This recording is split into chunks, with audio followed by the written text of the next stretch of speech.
దేవుని పరిశుద్ధ నామంలో శుభాభివందనాలు తెలియజేస్తూ ఉన్నాను. మనం గత వారం నుండి ఆదికాండము నుండి కొంత అవగాహన చేసుకునేటువంటి దిశగా మన యొక్క బైబిల్ పఠనం అనేటువంటిది కొనసాగుతూ ఉంది. మీ అందరికీ గుర్తుంటే మనము గత పాఠ్యాంశంలో తీర్మానాత్మకంగా తెలుసుకున్నటువంటి విషయాలని ఏమైనా చెప్పగలరా? ఏం తెలుసుకున్నాం?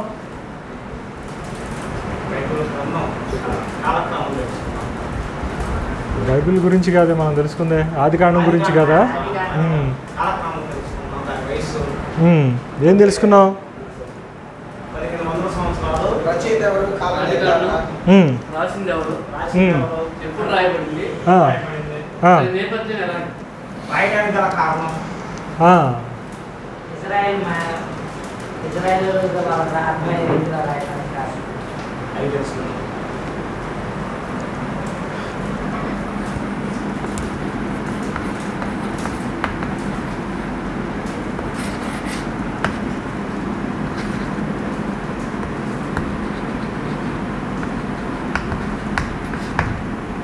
జెనిసిస్.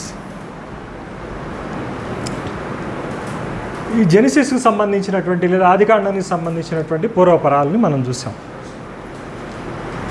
ఈ ఆదికాండం గురించి మనం మాట్లాడుకునేటప్పుడు మనం ప్రధానంగా ఎందుకు ఆదికాండం అర్థం కావడం లేదు అనేటువంటి విషయం ప్రధానంగా మనం డీల్ చేసుకోవడం జరిగింది. దాంట్లో ఆదికాండం అర్థం కాకపోవటానికి ప్రధానమైనటువంటి కారణము నేడున్నటువంటి శాస్త్రీయ దృక్పథంతో కాకుండా మరి నాటి చారిత్రక నేపథ్యాన్ని దృష్టిలో ఉంచుకొని దాన్ని ఆలోచన చేయాల్సినటువంటి అవసరం ఉంది అనేటువంటి విషయాన్ని మనము చూసాం.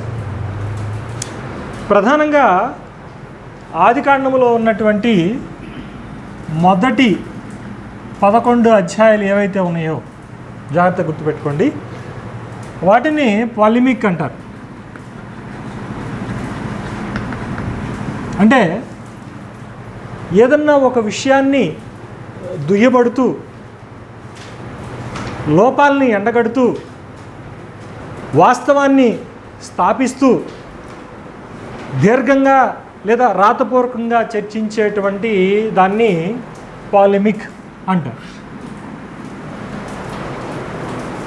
ఒక మాటలో చెప్పుకోవాలంటే ఒక సంజాయిషి లాంటిది అని మనం చెప్పుకోవచ్చు. అంటే కొంతమందికి ఆ మాట రుచించకపోవచ్చు, కానీ ఇంగ్లీష్లో పాలిమిక్ అంటారు. దాన్ని మీకు అర్థం కావడానికి నేను అట్లా వివరించి చెప్పాను అన్నమాట. ఈ ఆదికాండం రాసే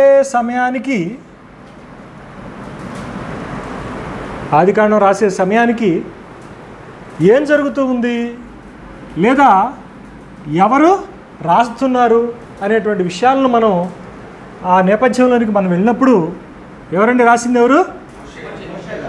మోషే రాశాడు.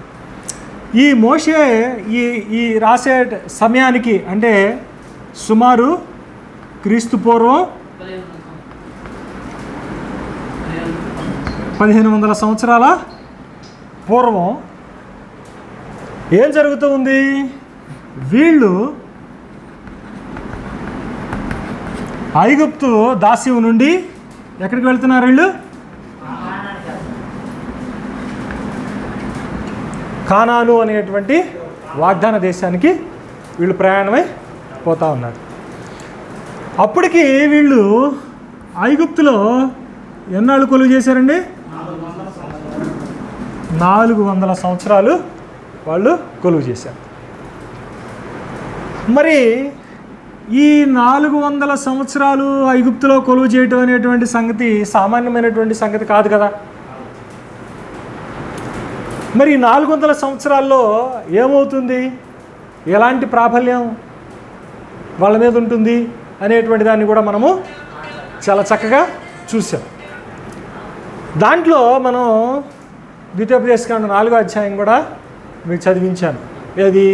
గత వారం కనుక మనం ముగించుకున్నటువంటి సెక్షన్ కనుక మనం చివరిలో మీకు కనుక గుర్తుంటే, అదేవిధంగా యెహోషువ గ్రంథం 24వ అధ్యాయం కూడా మనము చూసుకున్నాం. అక్కడ చూస్తే అక్కడ ఏమి మనకి ఎస్టాబ్లిష్ అవుతుంది అని అంటే, ఇక్కడ ఐగుప్తులో ఏముంది అని కనుక మనం ప్రధానంగా చూస్తే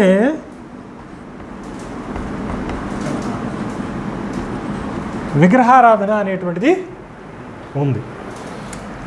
ఈ విగ్రహారాధన ఎక్కడ ఉంటుందో అక్కడ కంపల్సరిగా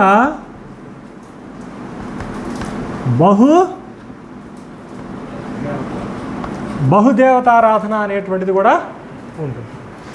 దానితో పాటు అనుబంధంగా అనేకమైనటువంటివి ఉంటాయి. వాటిని కూడా నేను స్పృశించాను. ఇప్పుడు ఈ ఐగుప్తులో మరి 400 సంవత్సరాలు ఉన్నటువంటి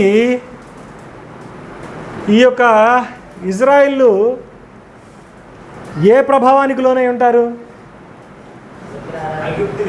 ఈ విగ్రహారాధన, బహుదేవతారాధన, వాళ్ళకి సంబంధించినటువంటి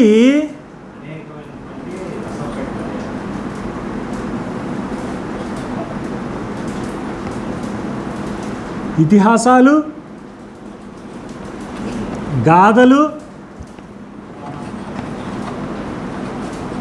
పురాణాలు కదా,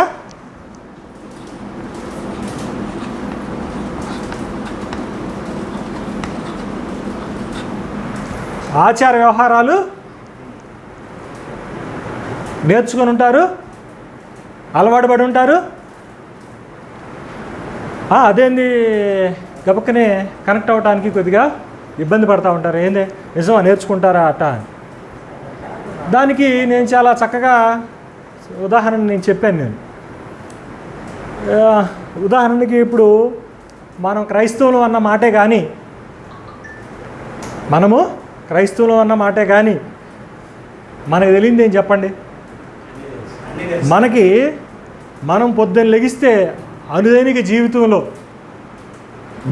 మన మీద ఉన్నటువంటి హిందూ మత ఆచార వ్యవహారాల ప్రభావం గురించి ప్రత్యేకంగా చెప్పుకోవాల్సినటువంటి అవసరం లేదు కదా. ఎంత కాదనుకున్నా కానీ కంపల్సరీగా ఉంటుంది హిందూ మతాచారాల ప్రభావం అనేటువంటిది మన దేశంలో ఉంటుంది. అంతేకాదు, మీరు ఏ మతాన్నైనా చూసుకోండి, దేశంలో భారతదేశంలో ఈ హిందూ గడ్డపేద ఎట్లాంటి మతాన్నైనా తీసుకోండి, కన్ఫామ్గా ఏమవుతుంది? భారతీయ సంస్కృతి, ఆచార వ్యవహారాలు, మతపరమైనటువంటి విధానాలకు ఎక్కడో ఒక చోట కంపల్సరిగా తలగ్గేటువంటి పరిస్థితి వైనం అనేటువంటిది ఉంటుంది. అర్థమవుతుందా నేను చెప్పేటువంటి మాట? అర్థమవుతుందా? సో ఇలాంటి పరిస్థితుల్లో వీళ్ళు 400 సంవత్సరాల్లో ఏమేమి నేర్చుకున్నారు? వాళ్ళ యొక్క ఇతిహాసాలు, వాళ్ళ యొక్క గాథలు, వాళ్ళ పురాణాలు, ఆచార వ్యవహారాలు వంట పట్టించుకున్నారు వాళ్ళు. ఇప్పుడు వీళ్ళని ఎక్కడి నుంచి ఎక్కడికి తీసుకెళ్ళాలి? కానానికి తీసుకెళ్ళాలి. మరి కానాన్లో మరి దేవునికి కావలసినటువంటి విధానం ఏంటి?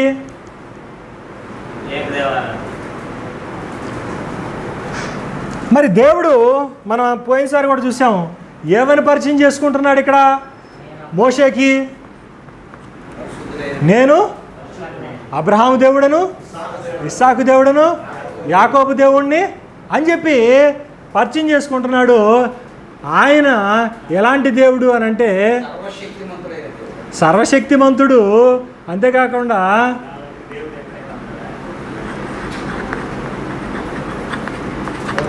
ఎట్లాంటి వాడు? అద్వితీయుడు. ద్వితీయోపదేశకాండం 6వ అధ్యాయము 4వ వచనం చూడండి ఒకసారి. ద్వితీయోపదేశకాండం 6:4 చూడండి.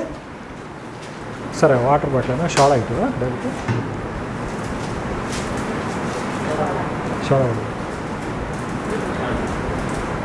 ద్వితీయోపదేశకాండం 6:4 కూడా చూడండి ఒకసారి.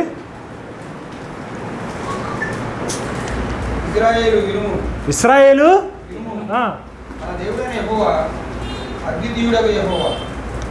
ఏమంటున్నాడు? అంటే ఏంటి దాని అర్థం ఏంటి?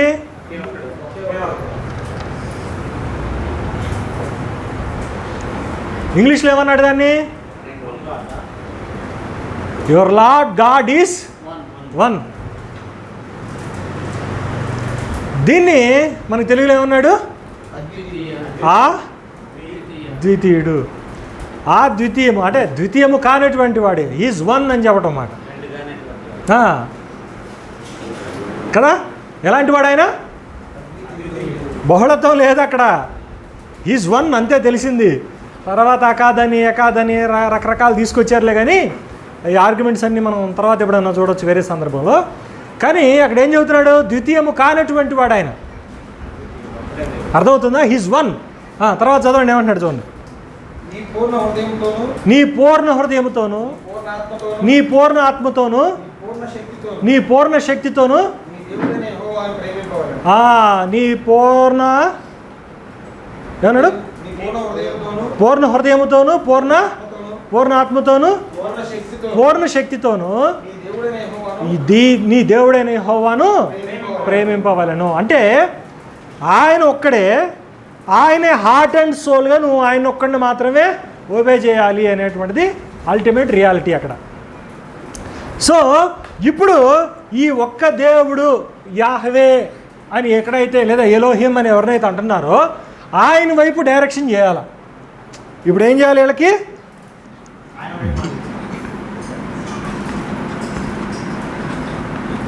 ఎలోహిమను, యాహ్వాను ఇప్పుడు ఏం చేయాలా? ఇప్పుడు ఈ డైరెక్షన్లో నుంచి ఏ డైరెక్షన్లోకి వెళ్ళాలా వీళ్ళు? ఈ వన్ గాడ్ కాన్సెప్ట్లోకి వీళ్ళు ఏమవ్వాలా? మారాలి. ఇప్పుడు మారాలి అని అంటే ఇప్పుడు ఏం అవసరమైంది? ఈ హోల్ నేరేటివ్ని రీరైట్ చేయాల్సినటువంటి పరిస్థితి ఏర్పడింది. వీళ్ళకి తెలిసిందంత ఇది కదా, దీన్ని ఏం చేయాలా? మొత్తం కూడా ఏం చేయాలా? రీరైట్ చేయాల్సినటువంటి పరిస్థితి అనేటువంటిది ఏర్పడింది. మొత్తం రీరైట్ చేసి వాళ్ళకి ఏం చెప్పాల్సి వచ్చింది? వాస్తవం చెప్పాల్సి వచ్చింది. సో ఈ వాస్తవం చెప్పేటువంటి క్రమము మనం ప్రధానంగా ఎక్కడ చూస్తున్నాము? ఆదికాండము మొదటి 11 అధ్యాయాల్లో ఏం చూస్తున్నాము? పాలెమిక్. ఇంగ్లీష్లో, తెలుగులో ఏమంటున్నావు దాన్ని?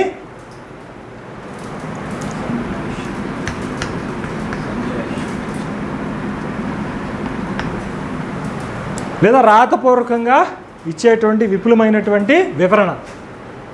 ఏంటండి? రాతపూర్వకంగా ఇచ్చేటువంటి విపులమైనటువంటి వివరణ. దాంట్లో వాళ్ళు ఏమి నమ్ముతారు? ఇప్పుడు దేనికైనా ఆరంభం ముఖ్యం కదా. ఇప్పుడు ఆదికాండం అని అంటే ఏంటి? ఆదికాండం అని అంటే దాని అర్థం ఏంటి? ఆరంభం అని కదా, బిగినింగ్ అని కదా. సో బిగినింగ్ అనేటువంటిది వాళ్ళు ఏమి నమ్ముతారు? ఇప్పుడు వాళ్ళు ఏదో నమ్ముతారుగా. ఇప్పుడు హిందువులు ఏమో నమ్ముతారు బిగినింగు. హిందువులు ఏమో నమ్ముతారు.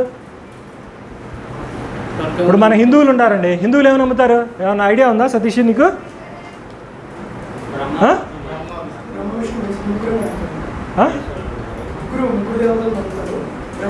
అసలు సృష్టికి ఆరంభం ఎట్లా జరిగిందని నమ్ముతారు?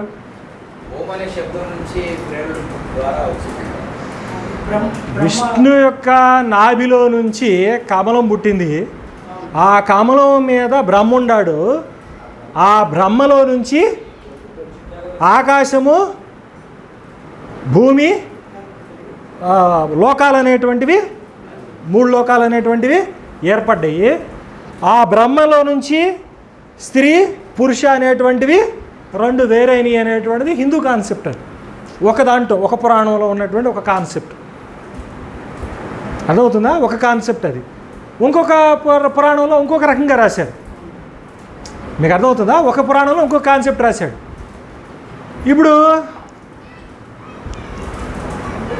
ఒక దేవుడు ఉన్నాడు అనుకోండి, అయ్యప్ప అనేటువంటి ఆయన ఎట్ట పుట్టాడు?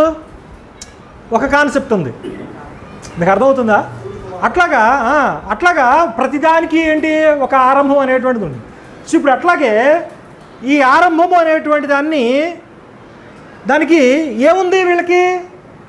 ఇప్పుడు ఐగుప్తీయులకు ఒక ఆరంభం ఉంటుంది కదా, ఏంటి ఆరంభము అనేటువంటి దాన్ని ఇక్కడ ఏం చేసుకొచ్చారు అని అంటే మొదటి అధ్యాయంలో డీల్ చేసుకొచ్చాడు. నేను వాస్తవానికి దీని మీద కొంత సమయం వెచ్చించి కొద్దిగా ఐగుప్తీయుల యొక్క ఏం చెప్పాలి పురాణం ఎట్లా ఉంది కొంత రఫ్గా చెప్దాం అనుకున్నాను నేను. కానీ దాన్ని అంత డీటెయిల్గా చర్చించడం మళ్ళీ మీకు బోరుగా ఉంటుందేమో, అంత చర్చించడం అవసరమా? కొంత ఎక్స్ప్లిసిట్ లాంగ్వేజ్ కూడా ఉంటుంది. అంటే ఎట్లా ఉంటుందంటే కొంత జుగుప్సాకరంగా కూడా ఉంటుంది భాష చెప్పడానికి. ఏంటంటే వాడికి ఏదో ఆవేశం వచ్చిందని, అంగస్తంభం జరిగిందని, వాడికి శీఘ్రస్ఖలనం జరిగిందని, దాంట్లో నుంచి ఫలాని ఉద్భవించినాయి అని, అట్లా రకరకాలైనటువంటి ఉంటుంది. అయితే ఇట్లాంటి వర్షన్స్ ఏమీ లేకుండా బైబిల్ ఏం చెబుతుంది ఇక్కడ? ఎలా ఉద్భవించింది అనేటువంటి దానికి బైబిల్ వర్షన్ చెబుతుంది. మీకు అర్థమవుతుందని నేను చెప్పింది? బైబిల్ వర్షన్ చెబుతుంది. బైబిల్ ఏం చెబుతుంది? ఆయన పలుకగా కలిగెను అనే విషయం చెబుతుంది.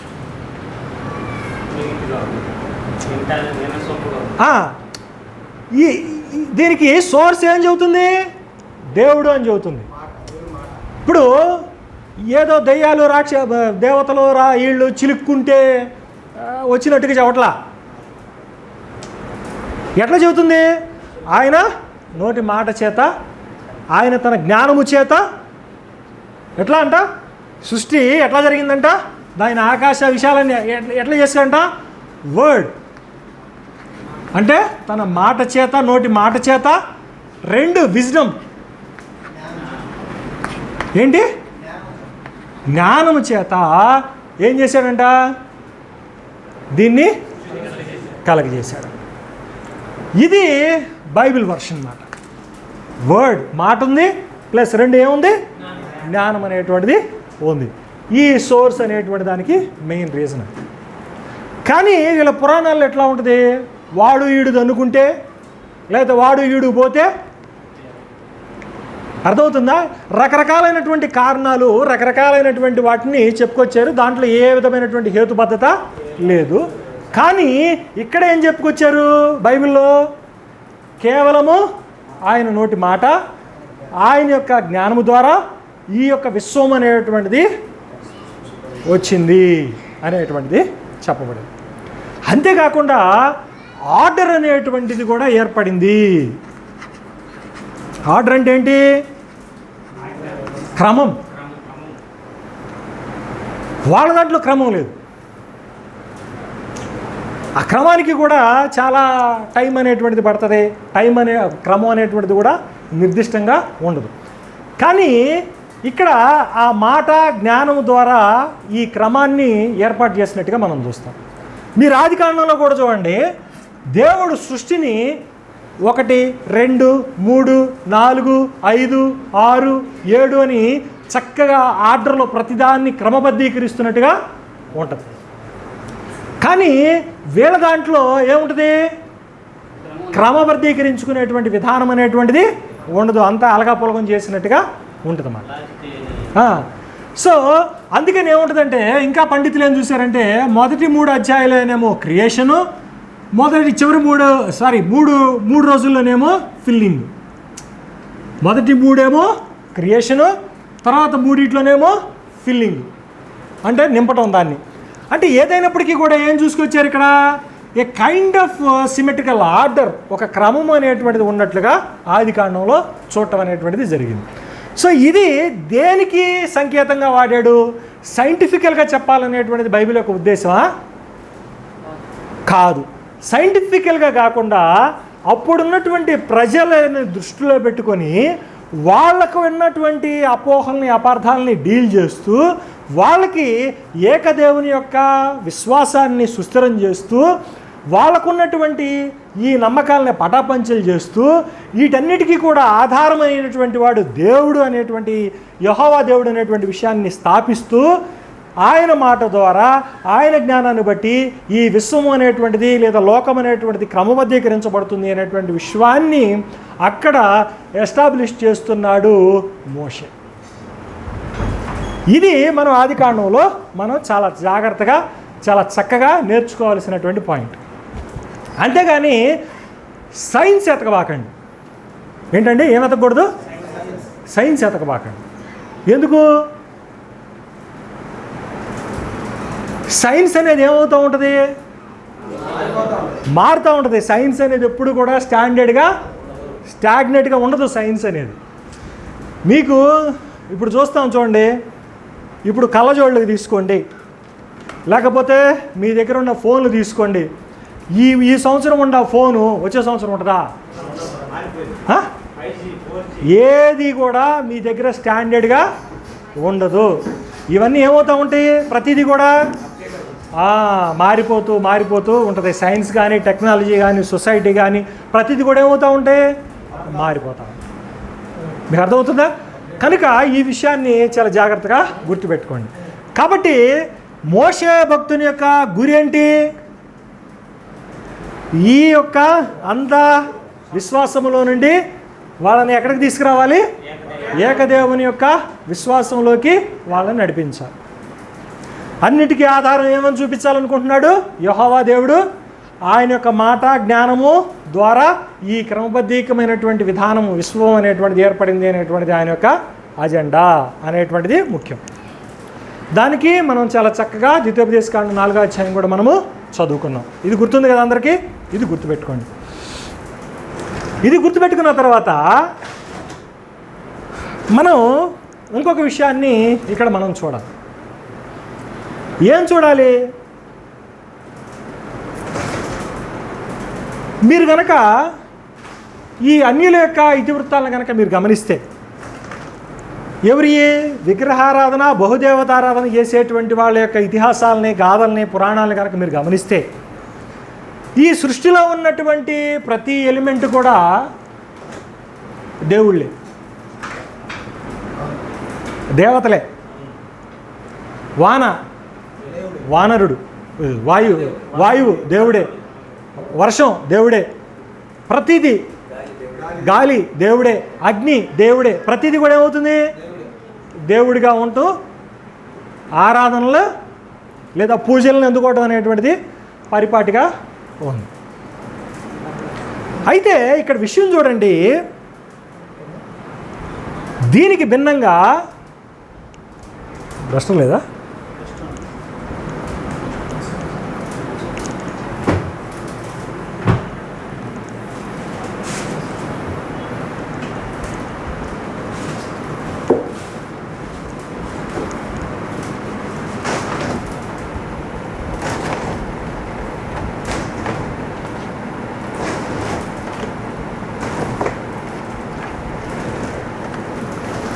దీనికి భిన్నంగా ఇక్కడ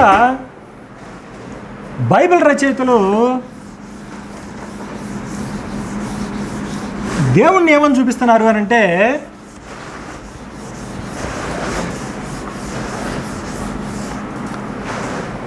ఆయన మాత్రమే దేవుడు, ఆయన మాత్రమే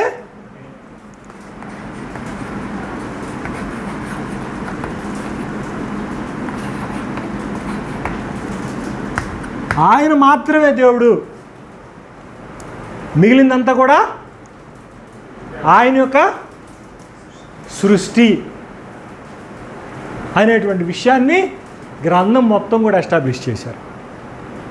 ఏం చేశారంటే గ్రంథం మొత్తం కూడా ఎస్టాబ్లిష్ చేశారు. ఎస్టాబ్లిష్ చేసిన తర్వాత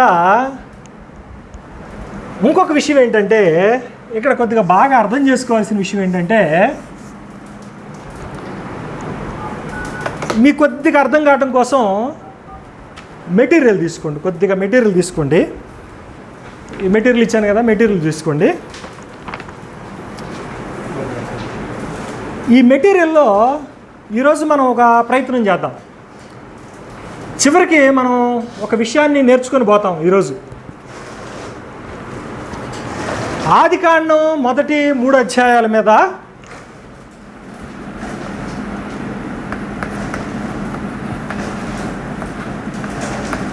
మొదటి 3 అధ్యాయాల మీద ఒక నిర్ణయాత్మకమైనటువంటి అభిప్రాయం అనేటువంటిది ఈ రోజుతో ఏర్పడాలి మనకి.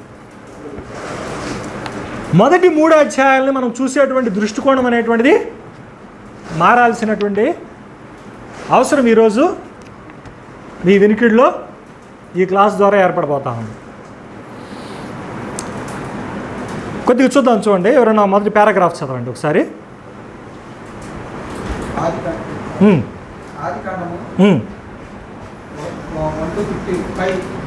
మొదటి 15 అధ్యాయాలని దృష్టిలో పెట్టుకొని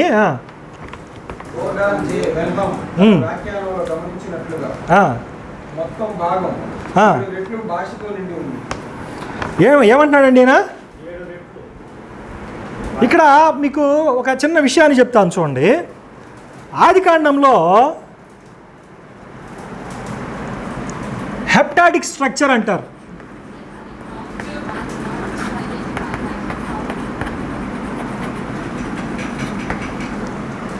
అంటే హెప్టాటిక్ స్ట్రక్చర్ అంటే పెద్ద ఏమనుకోవద్దు, అదేందో పెద్ద ఇంగ్లీష్ పదం చెప్పాడు, నోరు తిరగట్లేదు నాకు, నోట్ లేదు కుంకుడుకాయ రసం పోసినట్టుకుందా, అట్లా ఏం ఫీల్ అవ్వద్దు. హెప్టాటిక్ స్ట్రక్చర్ అంటే ఒక టెక్నికల్ పదం, అది అంతే. పదం గుర్తుపెట్టుకోండి. ఏంటంటే 7 అనేటువంటి సంఖ్యతో నిర్మాణమైనటువంటి అక్షరమాలికది. అక్కడ ఆదికాండంలో ఉన్నటువంటి మాటలు అన్నీ కూడా 7 అనేటువంటి మాట మీద ఆధారపడి ఉండి ఎక్కువగా. ఏమంటాడో చూడండి ఒకసారి. ఏమంటాడు చూడండి.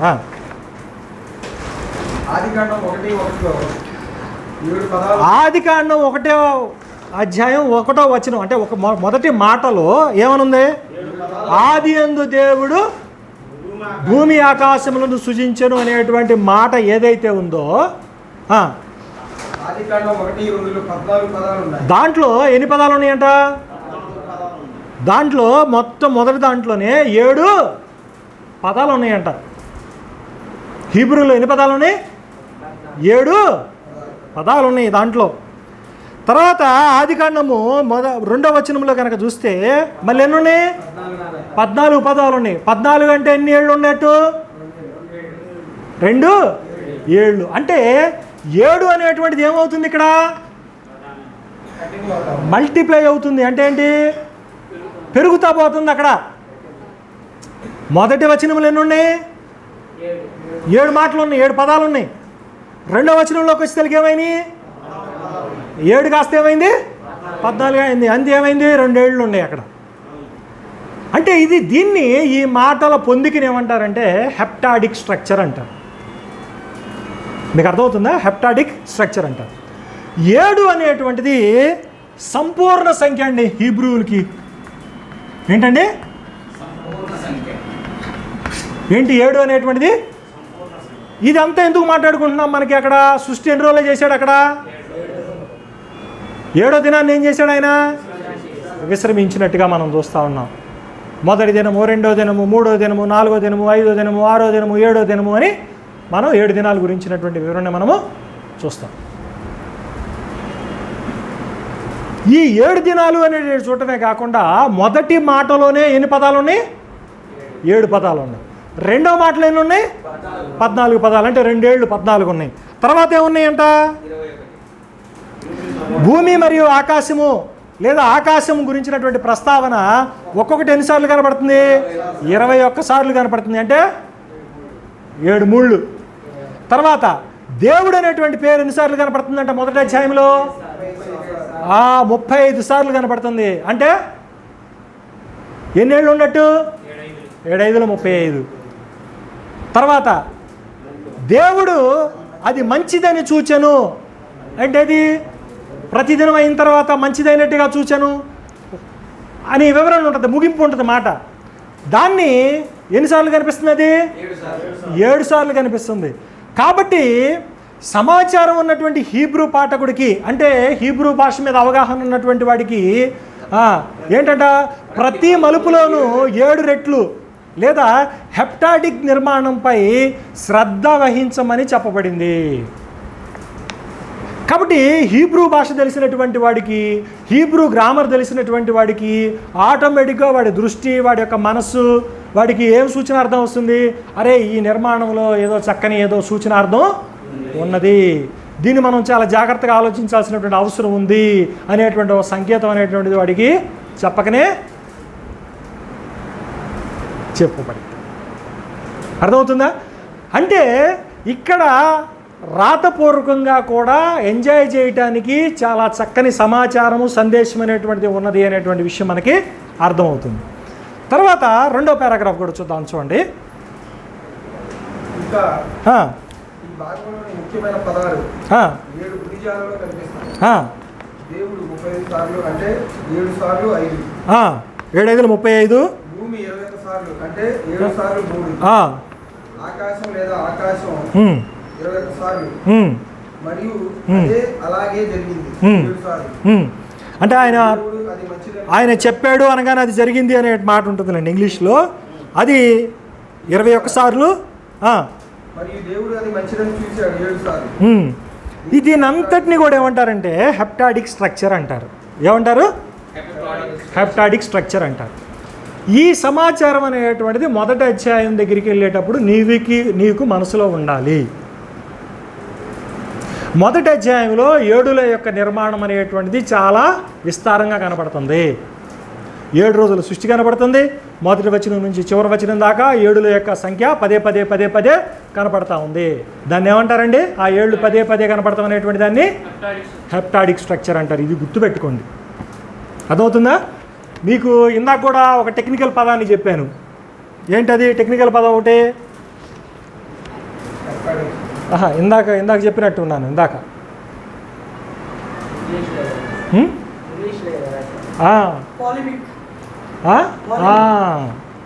అవి గుర్తుపెట్టుకోండి, మీకు ఉపయోగపడతాయి. తెలుగులో ఏమన్నా దాన్ని చర్చించడం, సంజాయిషి చెప్పటం, విస్తారంగా ఒక విషయాన్ని విపులంగా వివరణ చెప్పటం, రాతపూర్వకమైనటువంటి వివరణ ఇచ్చేదాన్ని పోలిమిక్ అంట. అర్థమవుతుందా? అది గుర్తుపెట్టుకోండి. ఈ మాటలు మీకు చాలా బాగా ఉపయోగపడతాయి ఇట్లాంటివన్నీ కూడా.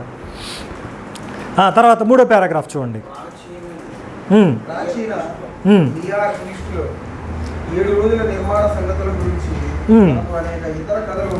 ఇది మీరు కొద్దిగా అండర్లైన్ చేసుకోవాల్సినటువంటి మాట అండి. ఇది ఆ మెటీరియల్లో మీరు అండర్లైన్ చేసుకోండి. ఏమంటున్నాడండి? ఇది ఒక్కసారి అసలు ఈ నియర్ ఈస్ట్ అంటే ఏంటి అనేటువంటిది కూడా మీకు తెలియాలి. ఏంటి నియర్ ఈస్ట్ అంటే ఏంటి? ఏమండి, ఏంటి నియర్ ఈస్ట్ అంటే ఏంటి అని అంటాం. కానీ ఇప్పుడున్నటువంటి ఇరాన్ కానీ, ఇరాక్ కానీ, తుర్కీ కానీ, పాలస్తీనా కానీ, జోర్డాన్ కానీ, ఇవన్నీ కూడా క్రీస్తు పూర్వం దాదాపు 15,000-2,000 సంవత్సరాల క్రిందట ఉన్నటువంటి ఆ ప్రాంతాన్ని మిడిల్ ఈస్ట్ అంటారు. ఈ పదం వాడేటప్పుడు మనం వెనక్కెళ్లాల్సింది ఇప్పుడున్నటువంటి మైండ్ సెట్ కాదు, అప్పుడున్నటువంటి ప్రాంతాలను స్పృశించేటప్పుడు ఈ మాట వాడతాం. దీన్ని ఏమంటామంటే ANE అని అంటాం. ANE, ancient near east. Ancient near east. ఈ ఏన్షియంట్ నియర్ ఈస్ట్ దగ్గర చాలా దేశాలు ఉంటాయి మాట. ఏమేమి ఉంటాయి చూడండి ఒకసారి. ఏన్షియంట్ నియర్ ఈస్ట్ అంటే ఏమైనా ఉందో చూడండి ఒకసారి. వికీపీడియా ఓపెన్ చేయండి, లేదా గూగుల్ ఓపెన్ చేయండి. నాకు నెట్ కనెక్ట్ అవ్వట్లేదు. చూడండి, మీరే చదువుతురు కానీ నాకు.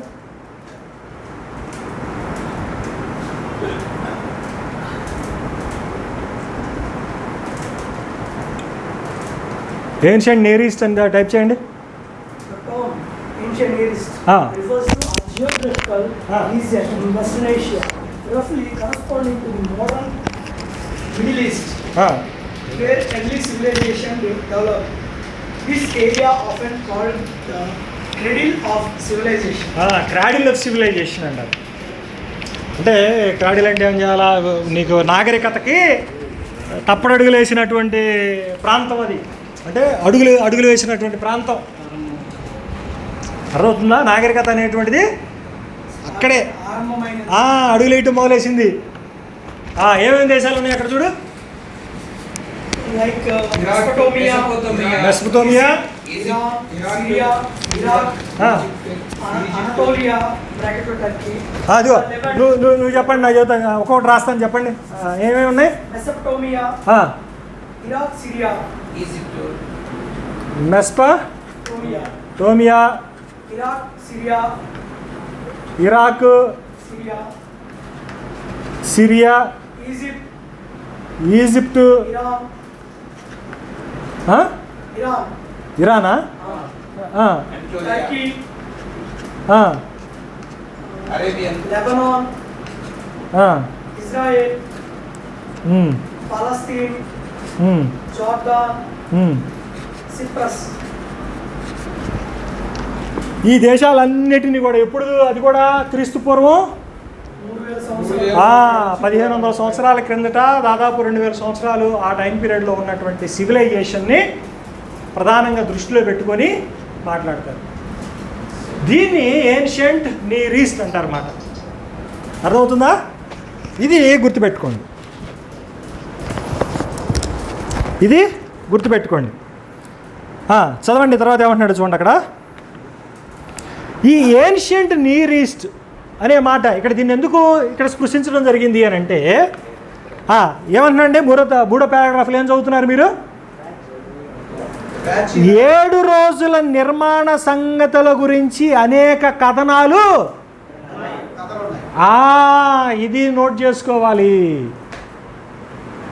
ఈ 7 రోజుల నిర్మాణం గురించినటువంటి కథలు అనేటువంటిది, కథనం అనేటువంటిది బైబిల్కి మాత్రమే ప్రత్యేకం కాదు.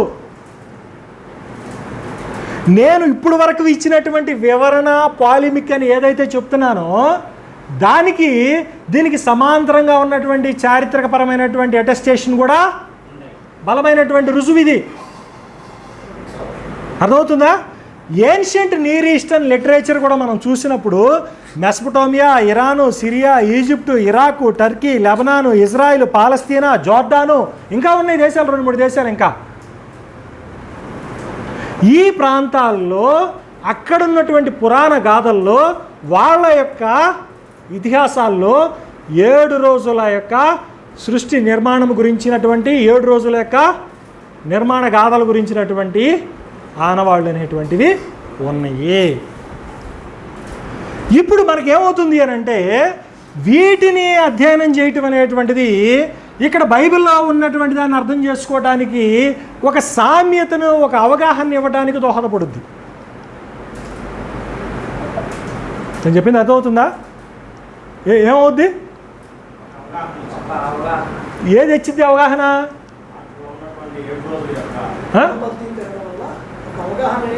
ఎందుకు?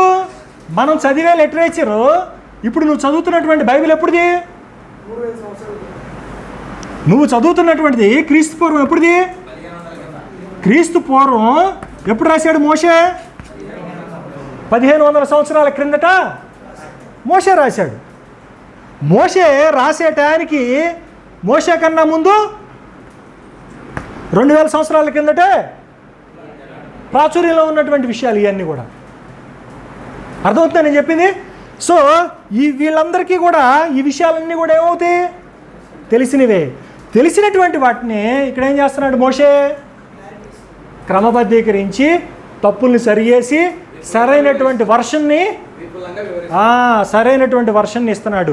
వాళ్ళకి చెబుతున్నాడు నిజమైనటువంటి దేవుడు ఎవరు, ఇవే నిజమైనటువంటి దేవుళ్ళు కాదు, ఈ నిజమైనటువంటి దేవుళ్ళు కాదు, ఈ నిజమైనటువంటి గాథలు కాదు. ఏంటి నిజమైంది? ఏంటి? ఆయన మాట, ఆయన యొక్క జ్ఞానము బట్టి ఈ సృష్టి యొక్క క్రమము అనేటువంటిది జరిగింది. అర్థమవుతుందా? ఆయన మాత్రమే నిజమైనటువంటి దేవుడు అని వాళ్ళకి చక్కని ఉదాహరణల ద్వారా, చక్కని జాబితా ద్వారా, రుజువుల ద్వారా ఆయన ఏం చేస్తున్నాడు? ఆయన్ని నిరూపించి, చూపించి వాళ్ళని కానాన్లోనికి తీసుకెళ్లేటువంటి ప్రయత్నం చేస్తున్నాడు. ఇది గుర్తుపెట్టుకోవాలి. తర్వాత చూద్దాం.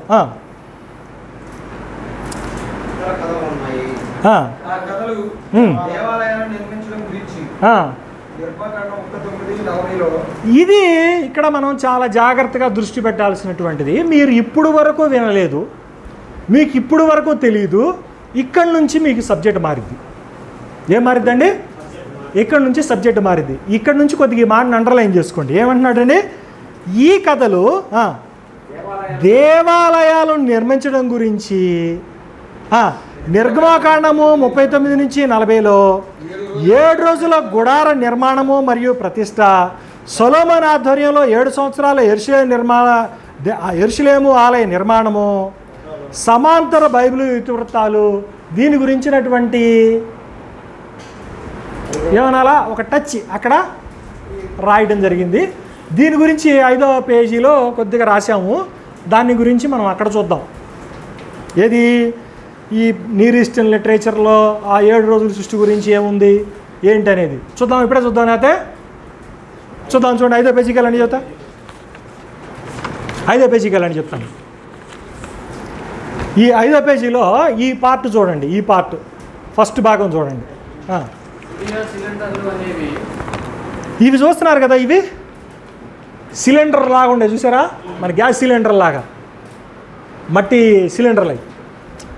వీటి మీద చెక్కబడి ఉన్నాయి, వాటి మీద మట్టి దాని మీద రాశారు మాట. అవి చూడండి ఏమంటున్నారు చూడండి. గుడియా సిలిండర్లు అనేవి 2125 నాటి టెర్రాకోట సిలిండర్ల జత అంటే 2 కదా, ఆ 2 ఉన్నాయి. టెర్రాకోట సిలిండర్ల జత అంటారు వీటిని. దీనిపై నింగిట్సు ఆలయ భవనం అని పిలువబడే సుమేరియన్ పురాణం క్యూనిఫామ్లో రాయబడింది. క్యూనిఫామ్ అనేటువంటిది ఒక లాంగ్వేజ్. అది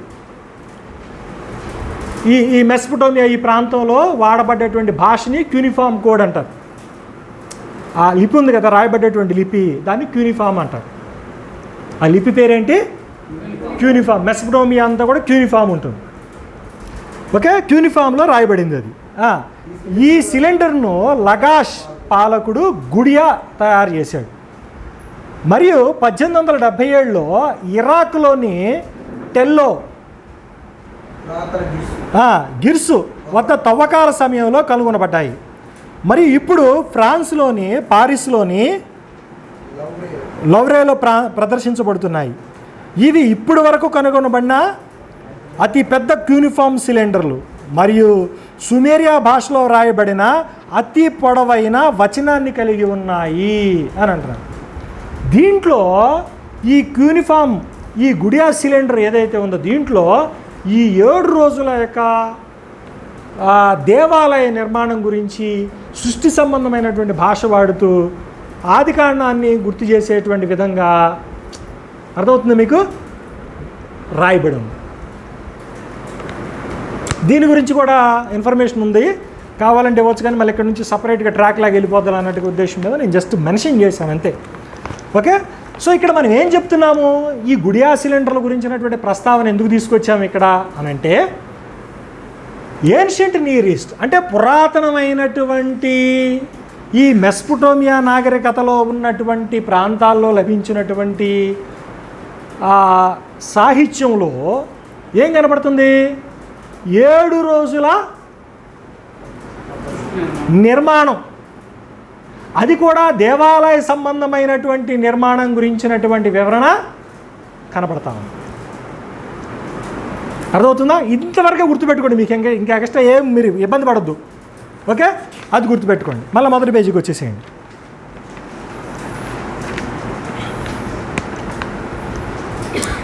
మళ్ళీ ఆఖరి పారాగ్రాఫ్ చూడండి, అక్కడ 4వ paragraph. Bible వెలుపట Sumerian Gudiya cylinder 7 రోజుల ప్రతిష్టాపన వేడుకలో ముగిసిన ఆలయ నిర్మాణాన్ని గురించి వివరిస్తాయి.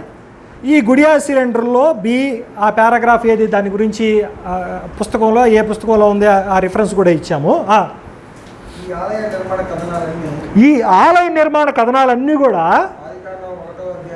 ఆదికాండము 1వ అధ్యాయము 1వ వచనం నుండి 2వ అధ్యాయం 3వ వచనం వరకు కూడా సృష్టి ఇతిహాసం వలె దైవిక నిర్దేశకాలు, సూచనలు మరియు ఆశీర్వాదాలను కలిగి ఉన్నాయి. అంటే ఏంటి? చాలా వరకు కూడా మొదటి 2 అధ్యాయాలని ప్రతిబింబించేటువంటి విధముగా ఈ గుడియా సిలిండర్లో ఉన్నటువంటి సమాచారం అనేటువంటిది ఉన్నది. అంటే బైబిల్ని పోలినట్లుగానే క్రీస్తు పూర్వం దాదాపు 2,500 సంవత్సరాల కిందట లభించినటువంటి గుడియా సిలిండర్లో ఉన్నది. అక్కడ కూడా ఏముంది, 7 రోజులకు సంబంధించినటువంటి వివరణ ఉంది.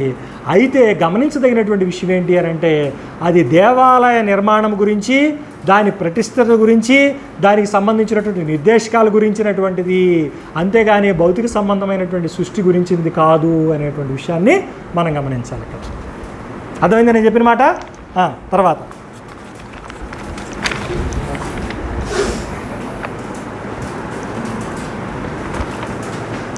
ఇప్పుడు ప్రశ్న మన ముందు ఉత్పన్నం అవుతుంది. ఏంటో ప్రశ్న చూద్దాం, చూడండి. సృష్టి ఇతిహాసము ఆలయ నిర్మాణం మధ్య నిర్మాణాత్మక సమాంతరాలు ఆదికాండం మొదటి గురించి మనకు ఏమి చెబుతుంది?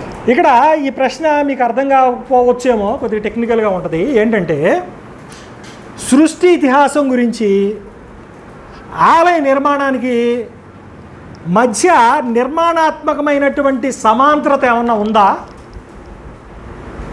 ఉంటే ఆదికాండం 1వ అధ్యాయం ఏం చెబుతుంది దాని గురించి? అదవుతుంది నేను చెప్పేది. ఆదికాండం 1వ అధ్యాయం ఏం చెబుతుంది దాని గురించి? ఇప్పుడు మనం ఏమంటున్నాము, ఇప్పుడు గుడియా సిలిండర్ లాంటి దాంట్లో ఏన్షియంట్ నియర్ ఈస్ట్ సాహిత్యంలో ఏమనుంది? 7 రోజుల సృష్టి క్రమం అనేటువంటిది దేవాలయ నిర్మాణము, ప్రతిష్ట, దానికి సంబంధించినటువంటి నిర్దేశకాలు గురించినటువంటి వివరణ అని మనం చూస్తున్నాం. అట్లాగే ఇక్కడ కూడా ఏమన్నా ఆదికాండం 1కి సంబంధం ఉందా? ఆదికాండం 1 కూడా భౌతిక సంబంధమైనటువంటి సృష్టి గురించి మాట్లాడకుండా అది కూడా దేవాలయ గురించి ఏమన్నా మాట్లాడుతుందా అక్కడ? ఇది మనం ఆలోచించాలి. అక్కడ దీన్ని డీకోడ్ చేద్దాం. దీన్ని ఏం చేద్దాం, మనం డీకోడ్ చేద్దాం. దానికి ఏం చేద్దాం చూడండి, అక్కడ దాని కింద పారాగ్రాఫ్ చదవండి, దానికి సమాధానం అక్కడ ఇస్తున్నాం మనం. చూడండి, దేవుడు కేవలం దాని కింద 7 రోజులకు సృష్టి నిర్మాణం 7 రోజులకు సృష్టి నిర్మాణమునకు మరియు నిర్మాకాండములోని మోషే గుడార నిర్మాణమునకు మధ్య ఏమండి, ఏంటండి, దేనికి? ఇక్కడ పాయింట్ చూడండి.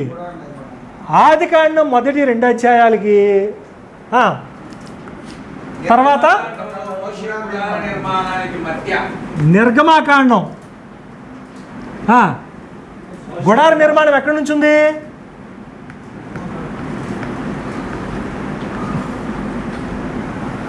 ఏంటండి, ఇదిగోండి, ఏంటి, ఆదికాండం మొదటి 2 అధ్యాయాలకి, నిర్గమాకాండం 25 నుంచి 40 అధ్యాయాలకి చాలా దగ్గర సామ్యత ఉంది. దీన్ని మనం చాలా చక్కగా ఈ కింద చార్ట్లో మనం వేయటం జరిగింది. కింద చార్ట్ వేసాను చూడండి. ఇది దగ్గర పెట్టుకోండి, బాగా ఉపయోగపడుతుంది.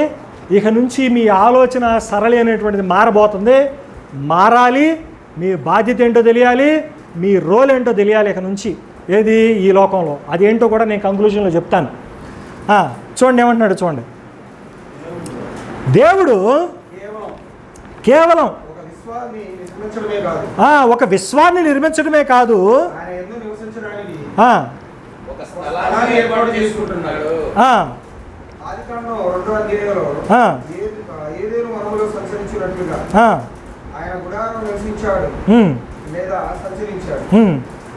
మరియు ఆ దైవిక నివాసాలన్నింటిలోని ప్రజలు ఆయనను ఆరాధించడానికి అక్కడ ఉంచబడ్డారు.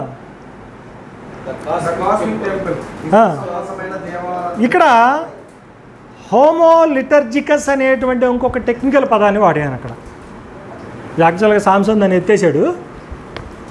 ఆ పదాన్ని ఇక్కడ నేను కంక్లూజన్లో చెబుతాను, గుర్తుపెట్టుకోండి అన్న తర్వాత మనల్ని చదవమన్నది ఆ పారాగ్రాఫ్. దీన్ని ఇప్పుడు నేను స్పృశించను, కానీ ఆ పదాన్ని గుర్తుపెట్టుకోండి. హోమో లిటర్జికస్. లిటర్జికస్ అనేటువంటి పదం గుర్తుపెట్టుకోండి. ఏంటో తెలుసా ఆ పదం? ఏం కన్ఫ్యూజ్ అవద్దు. ఫస్ట్ ఓ పదం వచ్చింది. ఏం పదం వచ్చింది? Polemic. పాలిమిక్. తర్వాత ఇంకో పదం వచ్చింది. ఏమొచ్చింది?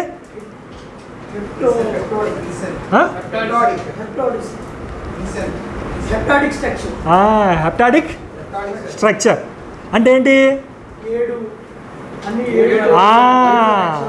ఏడు అనేటువంటి అక్షరం అనేటువంటిది, ఏడు సంఖ్య అనేటువంటిది మొదటి అధ్యాయంలో పునరావృతం అవుతా పోతుంది.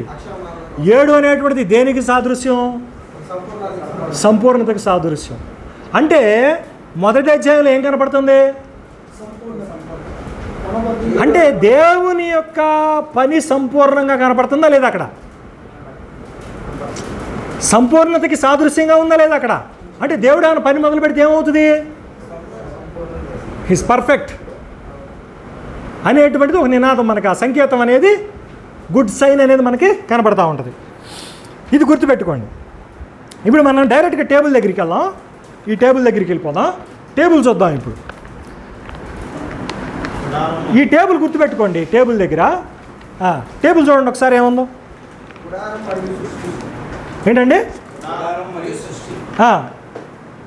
నిర్మకాండం 25వ అధ్యాయం నుంచి 31, 35 నుంచి 40. మందసం దేవుడి ప్రత్యక్షతను సూచిస్తుంది. మందసం ఏం చూపిస్తుందండి? దేవుని ప్రత్యక్షతను చూపిస్తుంది. ఎంతమందికి తెలుసు ఆ సంగతి?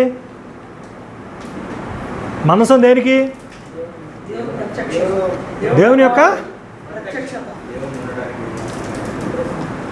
మనసు ఎక్కడుంటే అక్కడ దేవుడు. కాబట్టి మందసం ద్వారా దేవుడి యొక్క ప్రత్యక్షత కనబడుతుంది. మందసం అనేటువంటిది దేవుని యొక్క ప్రత్యక్షత సాదృశ్యంగా మనకు కనపడుతుంది. మరి ఏదేను? దేవుని ప్రత్యక్షత. ఏదేను ఎట్లా చెప్పొచ్చు? దేవుడు అక్కడ సంచరించాడు. ఏదో ఒక వచనం చూపించండి. ఇది అల్పపీండం. దేవుడైన యెహోవా ప్రతి చల్లపూట ఏదైనా ఏదో వచనం చూపించండి అంటే అల్పపీండం అన్నారు. ఏంది? 3వ అధ్యాయం 8వ వచనం చూడండి. ఏమన్నా? చల్లపూటను ఆదామును అతని భార్య. ఇది నేను చాలాసార్లు చెప్పా. ట్రాన్స్లేషన్ అనేది అక్కడ చాలా మిస్గైడెడ్గా ఉంది. ట్రాన్స్లేషన్ అక్కడ చల్లపూట ఆదామును అతని భార్యయు తోటలో సంచరించుచున్న. దేవుడైన యెహోవా స్వరమును విని. ఇప్పుడు ఏమని అర్థం చేసుకోవాలి? ఎవరు తిరుగుతుంది? ఎవరు సంచరించుచున్న దేవుడు. దేవుడు తిరుగుతున్నాడు. అది ముందు వెనక ముందు చెప్పినట్టుంది. అది అంటే పవరు, ఇప్పుడు పవర్ ఇవ్వాలి కదా. ఇప్పుడు అక్కడ మ్యాటర్కి పవర్ ఇవ్వాలి కదా. ఏంటి పవర్? ఏంటి? ఒకసారి వచనం కొద్దిగా ముందు నుంచి చదువు. అప్పుడు వారిద్దరు కన్నులు తెరవబడాయి. వారు తాము దిగంబరులమని తెలుసుకొని అంజూరపు ఆకులు కుట్టి తమకు కచ్చడములు చేసుకుని చల్లపూటను ఆదామును అతని భార్యయు. ఇదేంటి చల్లపూటను? ఎంతేనా ఉంది? స్టార్టింగ్ ఎంతేనా? చల్లపూటను ఆదామును అతని భార్యయు. తోటలో సంచరించుచున్న. ఇదేంది? ఇది మీనింగ్ఫుల్గా టార్గెట్ని హిట్ చేసే విధంగా ట్రాన్స్లేట్ చేయాలి. అక్కడ దాన్ని అవసరమైతే డివైడ్ చేసి అయినా సరే చేయాల్సిందే ట్రాన్స్లేషన్. అక్కడ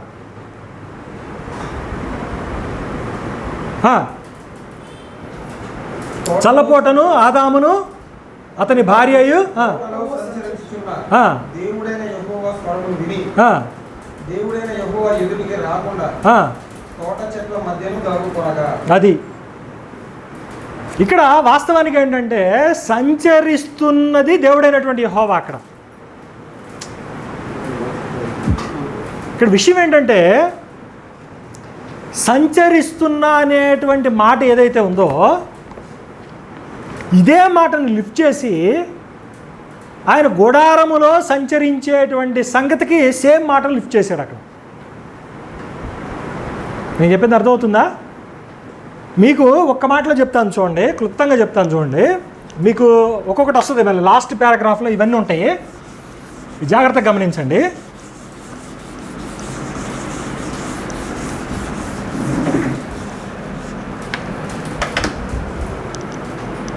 ఇక్కడ మనకి ఆదికాండంలో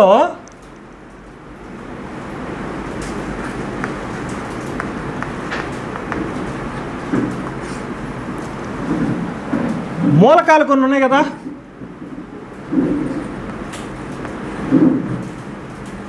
ఏంటంటే ఆదికాండంలో ఏమున్నాయి? కొన్ని మూలకాలు. అంటే దాన్ని మనం ఏమంటున్నాం అంటే ఎలిమెంట్స్.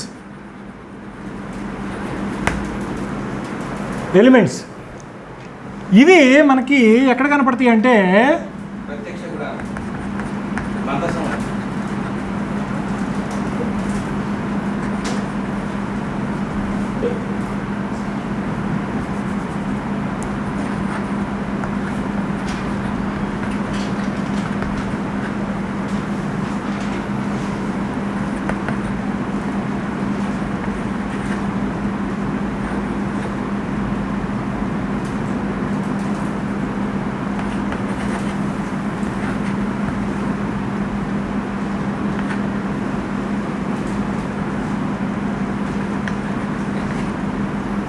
ఎక్కడ కనపడతాయి?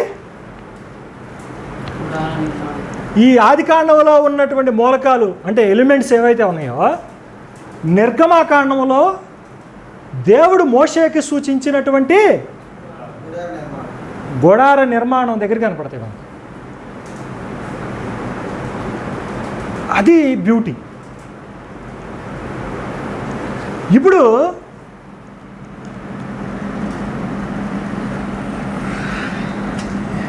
గుడారం అనేటువంటిది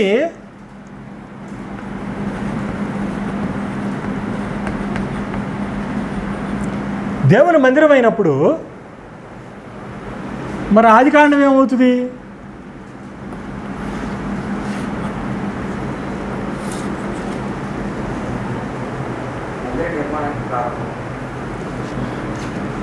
ప్రారంభం ఎందుకైంది?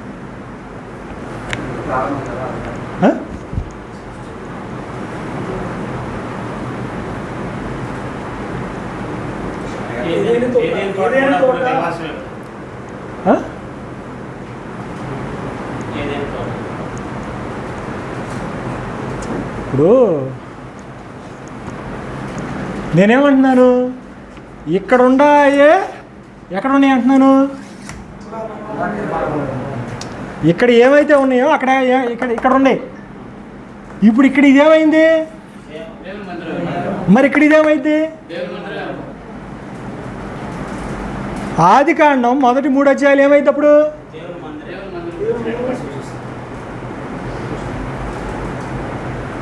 ఇది మైండ్ పోయేటువంటి సిమిలారిటీ. ఇది ఏంటండి? అసలు మైండ్ అందరూ కూడా ఏం చేస్తున్నారు? సైన్స్ ఎత్తుక్కుంటున్నారు. రెండోది మొదటి దినం, రెండో దినం, మూడో దినం సైన్సు, సృష్టి ఈ ఎత్తుకుతున్నారు. ఏం మర్చిపోయారు?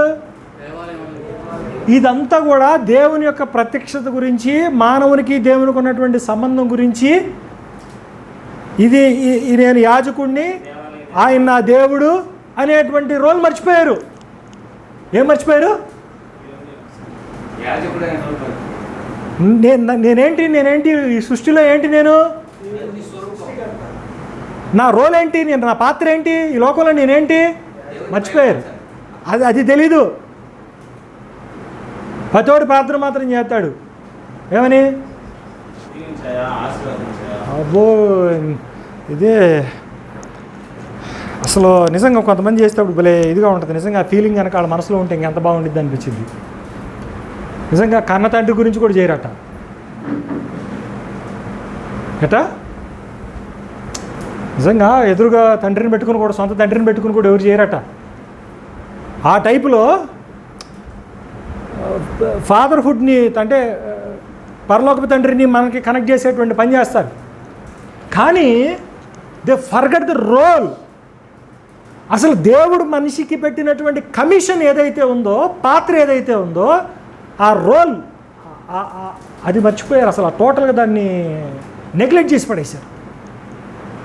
చూద్దాం, అది కూడా మనం మాట్లాడదాం. నెక్స్ట్ అది మనం డీల్ చేసేటప్పుడు చూద్దాం. మనం ఏంటంటే స్థూలంగా మొదటి 3 అధ్యాయాల మీద అవగాహన చేసుకుంటూ ఒక్కొక్క పాత్రను డెవలప్ చేసుకుంటూ వెళ్దాం. సో ఇప్పుడు మనం చూడాల్సింది ఏంటి? ఇప్పుడు మనం ఏమంటున్నాము, ఇక్కడ ఉన్నటువంటి ఎలిమెంట్సే ఎక్కడ ఉన్నాయి? నిర్గమకాండంలో ఉన్నాయి. దాన్ని కూడా అధ్యాయాలు ఏం చెప్పుకొచ్చాను, 25 నుంచి 40 అధ్యాయాలు. అంటే స్థూలంగా చెప్పుకొచ్చా 25 నుంచి 40 అధ్యాయాలు. అంత డీటెయిల్గా వెళ్ళాల్సిన అవసరం లేదు. ఈ 45 అధ్యాయాల్లో ఏవైతే గుడార నిర్మాణానికి సంబంధించినటువంటి ఎలిమెంట్స్ ఉంటాయో ఈ ఎలిమెంట్స్ అన్నీ కూడా ఎక్కడ నుంచి వచ్చినాయి? ఎక్కడి నుంచి వచ్చినాయండి? ఆదికాండంలో నుంచి వచ్చినాయి. ఇది మనకి అద్భుతమైనటువంటి సిమిలారిటీ. దీనికి ఏం చేద్దామంటే చివరికి 5వ పేజీకి వెళ్ళండి, ఒకసారి చెప్తాను.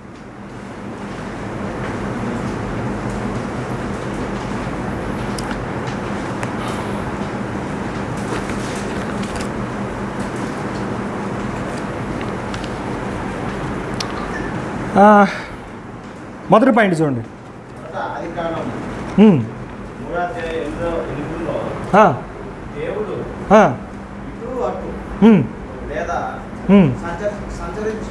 యాక్చువల్గా ఇంగ్లీష్లో ఏమిటంటే టు అండ్ ఫ్రో అని ఉంటుంది. అంటే కదలిక ఉంది అని చెప్పడానికి. ఇది చాలా పవర్ఫుల్ స్టేట్మెంట్.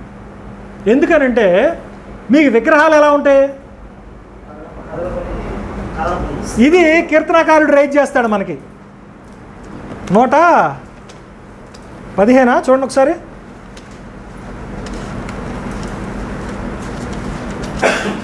నూట 15వ కీర్తన 4వ వచనం నుండి కొన్ని మాటలు చూద్దాం.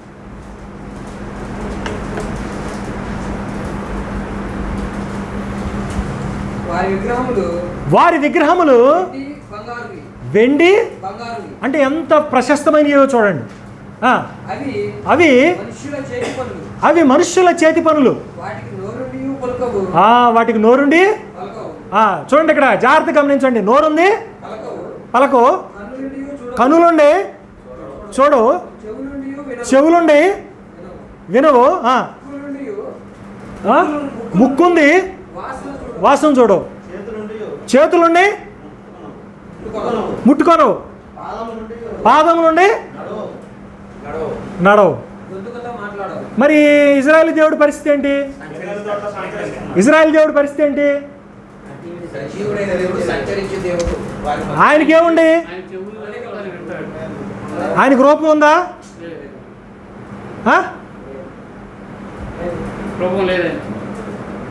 అదృశ్యుడు కదా, హీజ్ ఇన్విజిబుల్ కదా. కానీ నిర్గమకాండం చూడండి, చూద్దాం. నిర్గమకాండం చూడండి.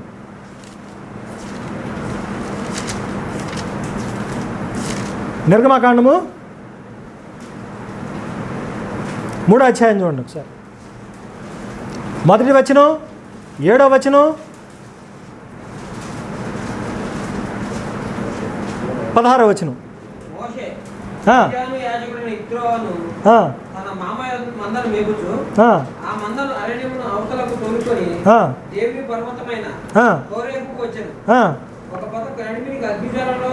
ఇప్పుడు అతను ఎక్కడికి వచ్చాడండి? దేవుని పర్వతమైనటువంటి హోరేబుకు వచ్చాను. ఇప్పుడు వస్తే 7వ వచనం చూడండి. మరియు యెహోవా ఇట్లా నేను ఐగుప్తులోనున్న నేను నా ప్రజల బాధను ఏమన్నాడండి? నిశ్చయముగా చూచి తిని అని అన్నాడు. మరి ఆయన కళ్ళున్నాయా? ఆయన ఎవరైనా చూసారా? ద్వితీయోపదేశకాండం అక్కడ నుంచి అక్కడే ఉండండి. ద్వితీయోపదేశకాండంలో నేను 4వ అధ్యాయం మనం చదివించినప్పుడు ఒక మాట చదివించాను. ద్వితీయోపదేశకాండము 4వ అధ్యాయంలో ఆయన ఒక మాట అడుగుతాడు మోషేని.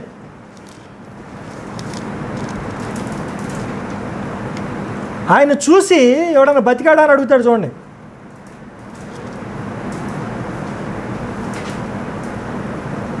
ఆయన మాటిని ఎవడన్నా బతికాడా అని అడుగుతాడు. చూడండి, అసలు 33 అనుకుంటా. చూడండి, 4:33 చూడండి.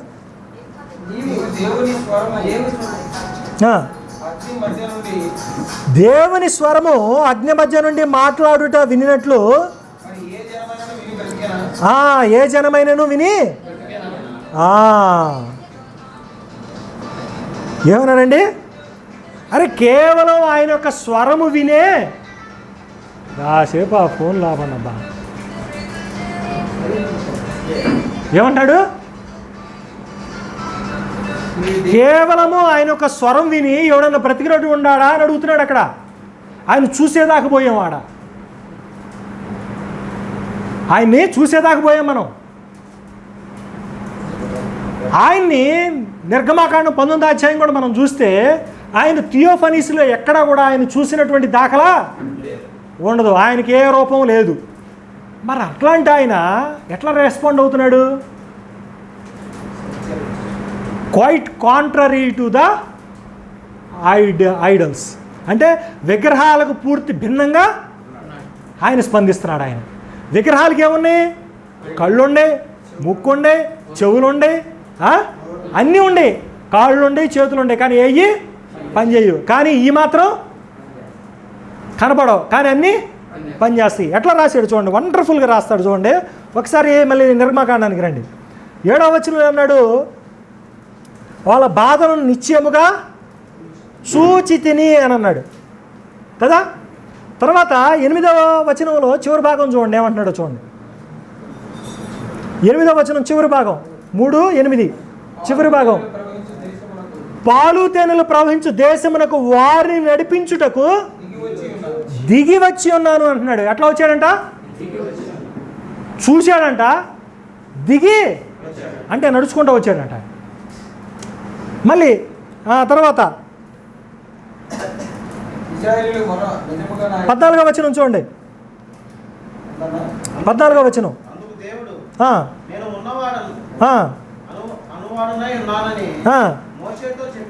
అంటే ఆయన ప్రత్యక్షపరుచుకున్నటువంటి విధానానికి ఆయన ఏమని చెప్పుకుంటున్నాడు? ఆయన నేను ఐఎమ్ సెల్ఫ్ ఎగ్జిస్టింగ్, నేను ఉన్నవాడు.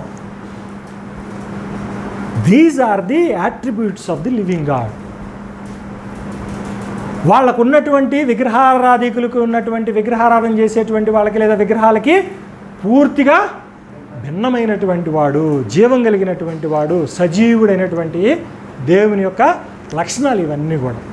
అర్థమవుతుందా మీకు? పూర్తిగా కాన్సెప్ట్ అర్థం చేసుకోగలుగుతున్నారా? అది కాబట్టి అందుకని ఇక్కడికి వచ్చేసరికి ఏమంటున్నాడు? ఆదికాండంలో ఏమైనా పరిచయం చేసుకుంటున్నాడు? ఏదైనా వనంలో ఆయన ఏం చేస్తున్నాడంట? సంచరిస్తున్నాడంట. అంటే ఏంటి? He's moving. అంటే దాని అర్థం ఏంటి? ఆయన జీవము కలిగినటువంటి వాడు అని అర్థం. ఏంటి దాని అర్థం? ఏంటి? జీవం కలిగినటువంటి వాడు అని అర్థం. అంతేకాదు వాళ్ళ ప్రజలు అలాంటి వాళ్ళు. పోయినసారి చెప్పుకున్నాం, అబ్రహాం ఏం చేసేవాడు?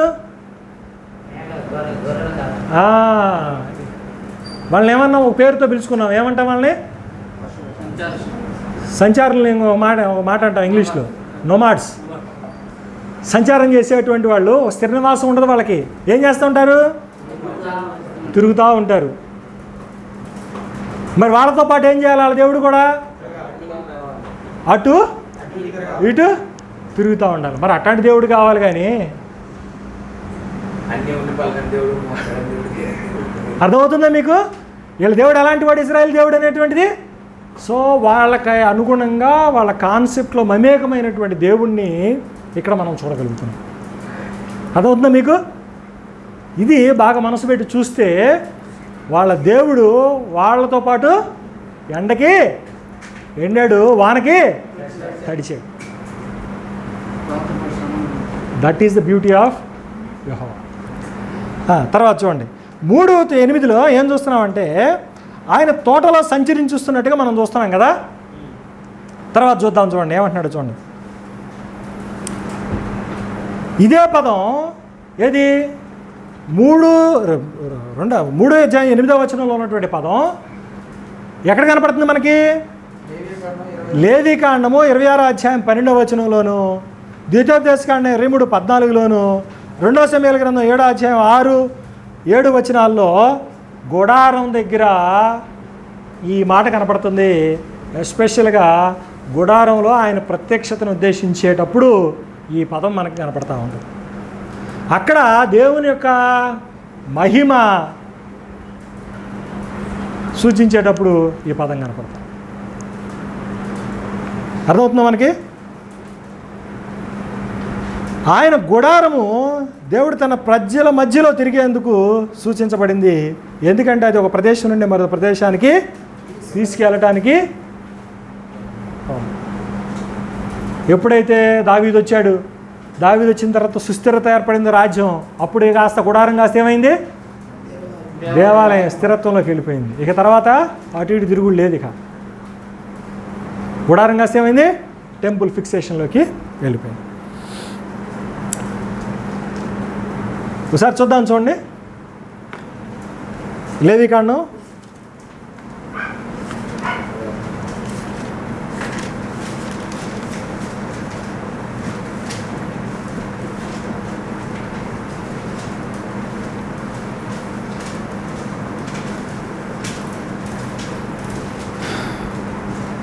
26:12. నేను మీ మధ్య నడిచేదాము. ఏమంటున్నాడండి? మీ మధ్య నడిచేదాము. దాని పై వచనం చదవండి. నా మందిరమును మీ మధ్య ఉంచేదాము. మందిరాన్ని ఉంచుతానంటున్నాడు. లేవికాండం అప్పుడు మందిరమా గుడారమా? అర్థమవుతుందా? గుడారం చెప్పేటప్పుడే చెబుతున్నాడు అది మందిరం కదా, దేవుని మందిరం కదా. మీ మధ్య ఉంచుతాను, ఉంచి ఏం చేస్తానంటున్నాడు, నా మనసు అసహ్యపడదు, దాంట్లో సంచరిస్తాను అని అంటున్నాడు ఆయన. మీకు అర్థమవుతుందా? వచనాలన్నీ అక్కడే ఉన్నాయి. మీరు జాగ్రత్తగా మెటీరియల్ చూసుకొని ఒక్కొక్క వచనాన్ని మీరు ఫాలో కావచ్చు. అర్థమవుతుందా మీకు? సో మళ్ళీ మొదటి పేజీకి రండి, మళ్ళీ చివరిలో మనం చూద్దాం, దాన్ని ఫాలో అవ్వచ్చు. మనం తర్వాత చూద్దాం ఒకసారి.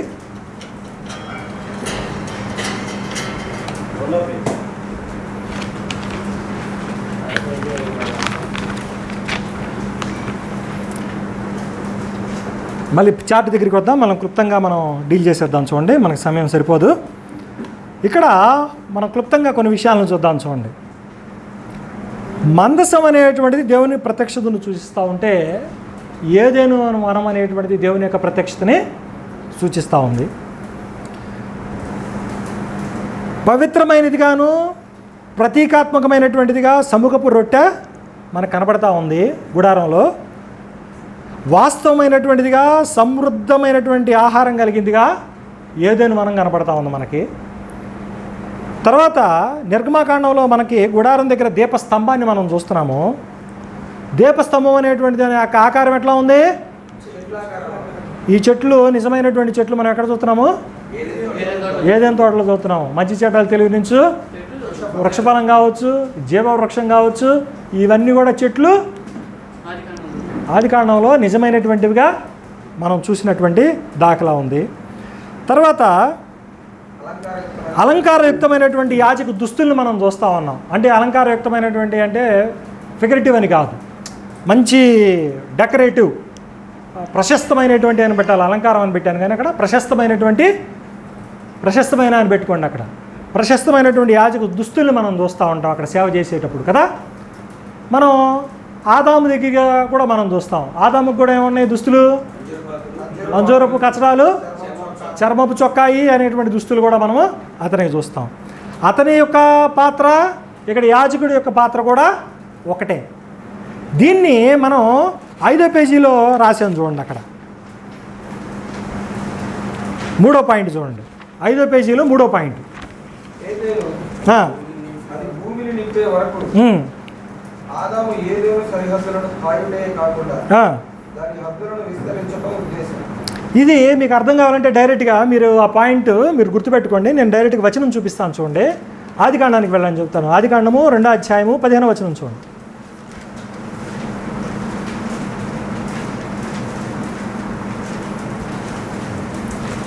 ఆదికాండము, మరియు దేవుడైన యెహోవా, అందరూ చూడండి ఒకసారి. ఆదికాండము 2వ అధ్యాయము 15వ వచనం. మరియు దేవుడైన యెహోవా నన్ను తీసుకొని ఏదైనా తోటను సేదపరచుటకును దాన్ని కాచుటకును దానిలో ఉంచాను.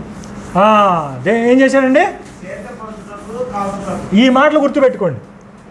ఏమన్నాడు? ఇదిగోండి ఈ పదాలు గుర్తుపెట్టుకోండి. ఇక్కడ రాస్తున్నాను చూడండి. ఏంటి? ప్లస్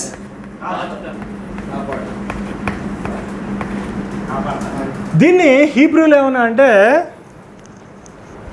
అబాద్ అండ్ షమార్ అన్నాడు. ఏమన్నాడు హీబ్రూలో? అబాదన్ షమార్ అన్నాడు. ఏం చేయాలా? దేన్ని? ఏదేన్ని ఏం చేయాలి? సేద్యం చేయాలా? కాయాల. ఇదే పదాన్ని ఎవరికి డ్యూటీ? ఆదాముకి. ఇదే పదాన్ని హీబ్రూలో ఉన్నటువంటి ఇదే పదాన్ని తీసుకెళ్ళి ఎక్కడ కాంటెక్స్ట్లో వాడుతున్నాడు తెలుసా? గుడారం దగ్గర సేవ చేయడానికి యాజకుడికి వాడుతున్నాడు. చూద్దాం, చూడండి, అది కూడా చూపిస్తాను. చూడండి, సంఖ్యాకాండము 3వ అధ్యాయము 7-8 వచనాలు చూడండి.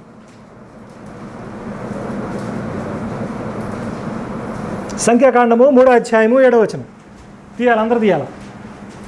చాలా ఉండే రిఫరెన్స్లు అన్నీ తీస్తా పోతే నాకు 11, 12. ఒక నిమిషం బ్రదర్, రాగండి మీరు. ఇవి కొద్దిగా ఫాలో అవ్వాల్సింది.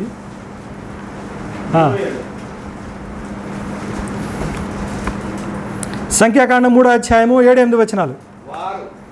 వారు ప్రత్యక్షపు గుడారము ఎదుట. ఎవరు? యాజకులైనటువంటి వాళ్ళు ఏం చేయాలా? మందిరపు సేవ చేయాలి. మందిరపు సేవ తాము కాపాడవలసిన దానిని సర్వ సమాజం కాపాడవలసిన దాన్ని వారు కాపాడాలి.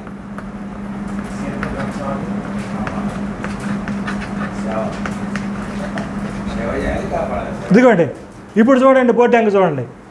ఇప్పుడు ఆదాము ఎక్కడ ఉంచబడ్డాడు? ఇది చూడండి, నా వైపు చూడండి. ఆదాము ఎక్కడ ఉంచబడ్డాడు? ఏదైనా ఏం చేయాలి? ఆదాము సేద్యపరచాలి, కాయాలి. సేమ్ ఈ పదం సేమ్ అబాద్ అండ్ షమార్ అనేటువంటి పదం హీబ్రూ పదం ఏదైతే ఉందో ఆ పదాన్ని సేమ్ ఇక్కడ వాడాడు. ఎక్కడ? సంఖ్యాకాండం 3వ అధ్యాయం 7-8 వచనాల్లో. ఈ పదం ఎక్కడ వాడబడింది? గుడారం దగ్గర వాడబడింది. అట్ట వాడుతుంది చూడండి. ఇక్కడ ఆదాం ప్లేస్లో ఎవరున్నారు? యాజకుడు ఉన్నాడు. యాజకుడు ఎక్కడ సేవ చేస్తాడు? గుడారం దగ్గర సేవ చేస్తాడు. గుడారాన్ని ఏం చేయాలి? అతడు కాపాడాలి, సేవ చేయాలి. అక్కడ కూడా ఏం పదం వాడాడు? అబాద్ షమార్ అని వాడాడు.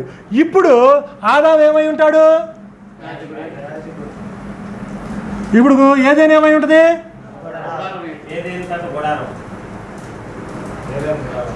ఏదేన్లో 3:8 ప్రకారం దేవుడు ఏం చేస్తున్నాడు? గుడారంలో ఇందాక చదివినటువంటి లేవికాండం, లేవికాండం 26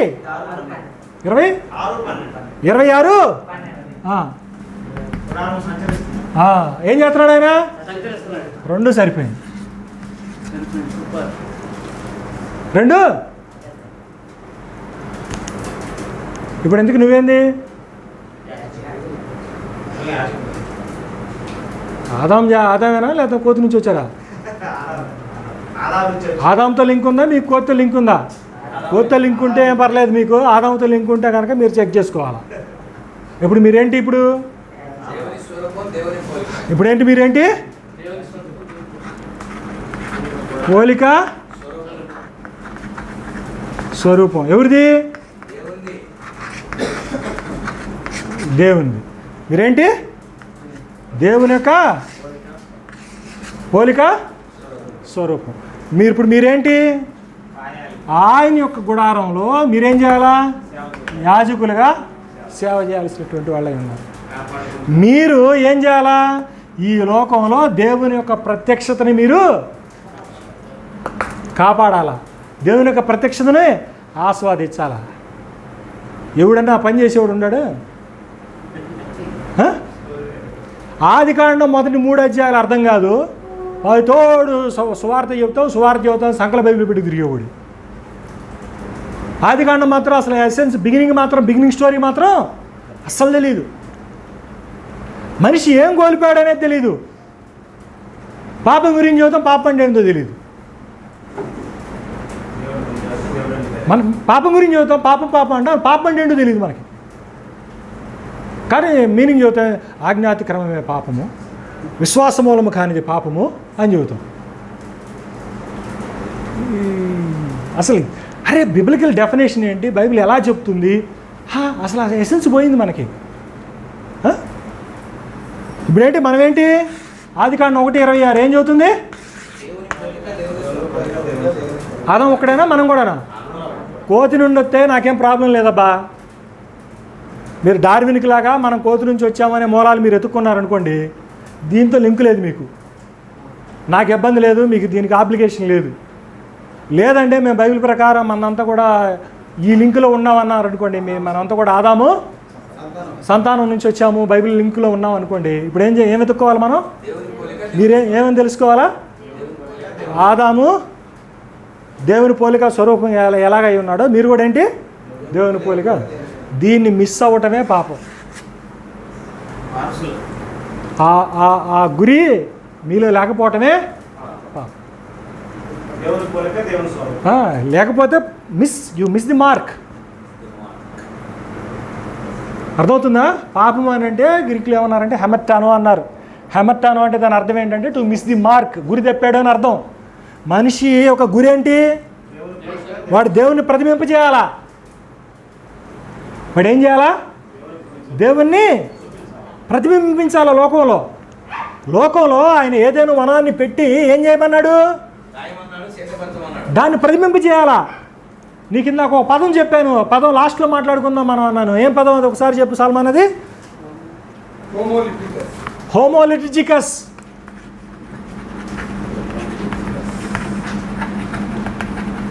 ఏంటది అంటే దాని అర్థం ఏంటి అని అంటే మనిషి అనేటువంటి వాడు దేవుని మహిమపరచడానికి, దేవుణ్ణి ఆరాధించడానికి లోకంలో వెలిసాడు అంతే.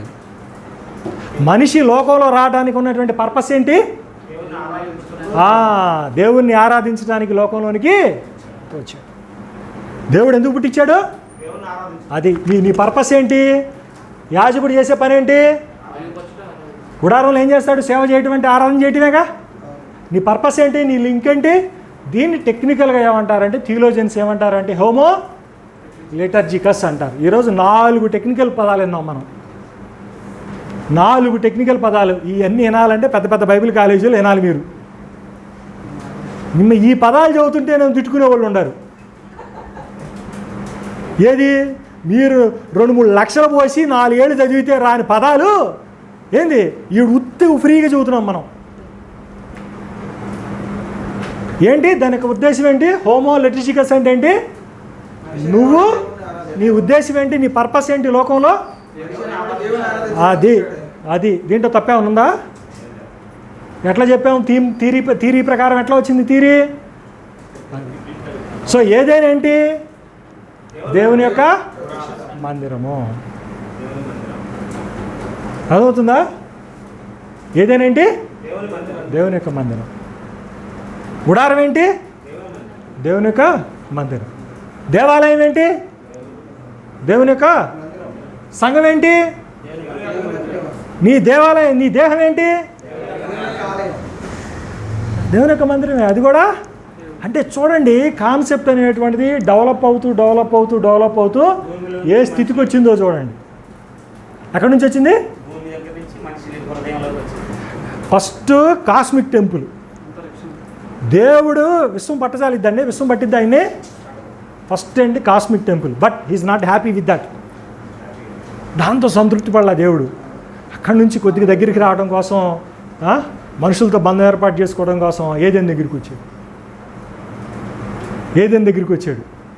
మనిషి స్టాండర్డ్ మెట్ అవ్వలేకపోయాడు. తర్వాత గుడారం దగ్గరికి వచ్చాడు. మీకు ఇంకొక చిన్న విషయం చెప్తాను చూడండి. ఏం లేదు ఇక్కడ, చిన్న ఇజ్రాయెల్ స్టోరీని మీకు సింపుల్గా చెబుతాను చూడండి.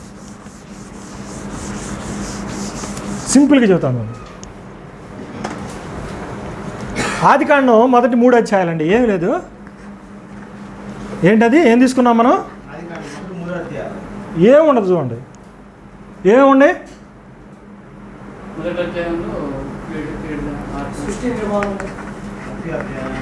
సృష్టి ఉంది. ఓకే, మీరు చెప్పిన రాత్రానండు. మానవుడు అనే బదులు 3 అధ్యాయాలు అనుకున్నాం కాబట్టి మానవుడు అని లేదు అక్కడ. ఆదాము.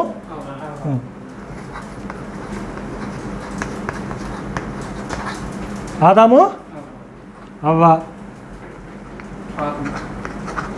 ఏదేను అది మర్చిపోతేట. ఏదేను ఏదైన తర్వాత ఏముంది? ఏదైన తర్వాత ఏమొచ్చింది?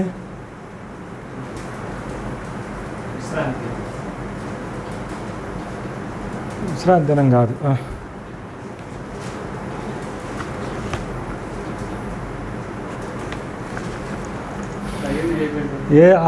ఏదేను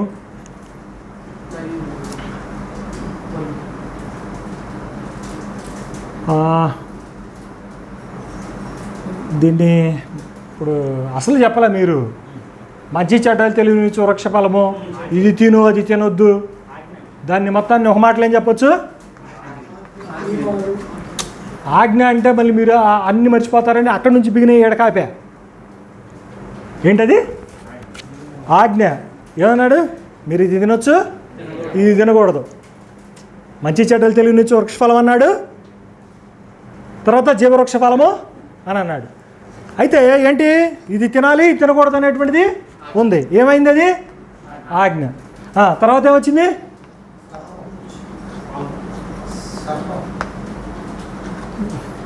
తర్వాత ఏమొచ్చింది? పాపం. అంటే మధ్యలో వచ్చిందిలేండి పాపం. ఎంత సర్పం అంటే అంత ఇష్టం మీ అందరికీ. తర్వాత పాపం తర్వాత ఏమొచ్చింది? దాన్ని ఇంకా చక్కగా చెప్పచ్చు. ఎడబాటు. దీన్ని తెలుగులో బాగా చెప్పడానికి బాగుంటుంది, మాకు ఇంగ్లీష్లో బాగుంటుంది. మంచి ఎక్స్ప్రెషన్ అంటాం మేము.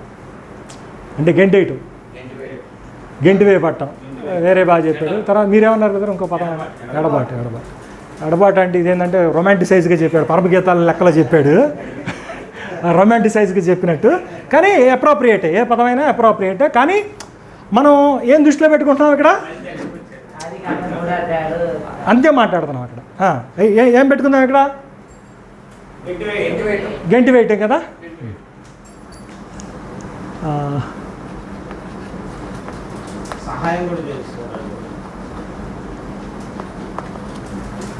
ఇది కదా, ఇవి మేజర్ కనపడతాయి మనకి, అంతేనా?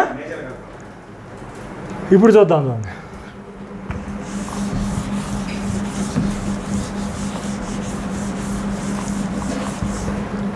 ఇది గుర్తుపెట్టుకోండి.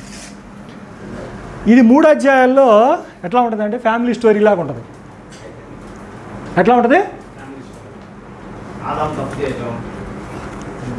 ఇది మొదటి 3 అధ్యాయాలు ఫ్యామిలీ స్టోరీయే. ఎవరున్నారు ఇక్కడ? దేవుడున్నాడు. సృష్టి తీసేయండి, సృష్టి పెద్ద విషయం కాదు అక్కడ. అది ఆదామవ్వలో ఒక కప్పులే కదా, ఒక పెయిరు. తర్వాత ఏదేం తోట. ఎవరున్నారు? ఇంకా వేరే వాళ్ళు చెప్పుకోవడానికి ఎవరున్నారు?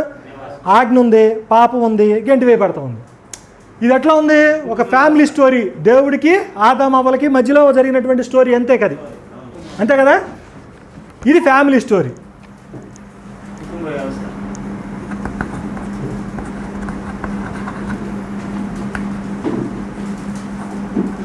కుటుంబ గాథ కదా, లేదా కుటుంబ కథ.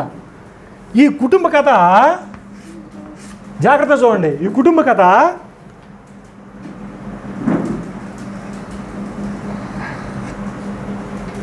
ఇది కుటుంబ కథ. దీన్ని ఏం చేశారంటే భూతత్వంలో వ్యవస్థాగతంగా చూపించాడు.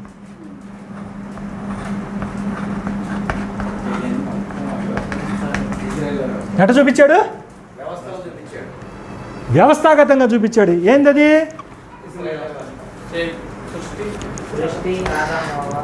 సేమ్ ఇజ్రాయెల్తో ఉన్నటువంటి నిబంధన బంధాన్ని, వ్యవస్థని ఏమన్నాడు తెలుసా? నూతన సృష్టితో పోల్చాడు. ఆదామవ్వల ప్లేస్లో ఎవరున్నారు?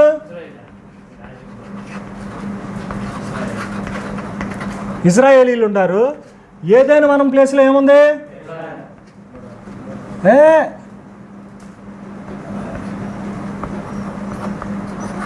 ఏముంది? కానాను కదా ఉంది. ఇజ్రాయెల్ అందరూ పట్టిన ప్లేస్ ఏది? గుడారమా? కానాన్. కానాన్లో ఏముంది? కానానికి స్పెషల్ హైలైట్ ఏంటి? కానాన్ సెంటర్లో దేవుని యొక్క నివాసం ఉంది. సో స్పెషల్ అట్రాక్షన్ ఏంటి? తర్వాత ఇక్కడేముంది? ఇక్కడేముంది? ఇక్కడే ఉంది, ఇక్కడే ఉంది, ఇక్కడే ఉంది. పాపం ప్లేస్లో ఏమొచ్చింది? ఇక్కడ పాపం ఉంది. గంటి వేయి పడితే ఏంది? ఏంది ఇట్టుంది? ఇక్కడ ఏం చూసాం మనం? ఏంటిది? దీన్ని ఎక్కడ చూసాము? ఎక్కడ చూసాము? ఈ మాట చెప్పాలా? ఇవన్నీ టెక్నికల్ పదాలు. టెక్నికల్గా చెప్పకపోతే మీకు అర్థం కాదు. ఇది ఎట్లా చూసాము? మినియేచర్లో చూసాము, ఫ్యామిలీ స్టోరీ చూసాము. ఇప్పుడు ఇదేం చూసాము? నువ్వు కుటుంబంలో చూసినా, వ్యవస్థాగతంగా చూసినా రిజల్ట్ మాత్రం ఒకటే. రిజల్ట్ ఒకటే. ఏంటి రిజల్ట్? ఏంటి రిజల్ట్? ఏంటి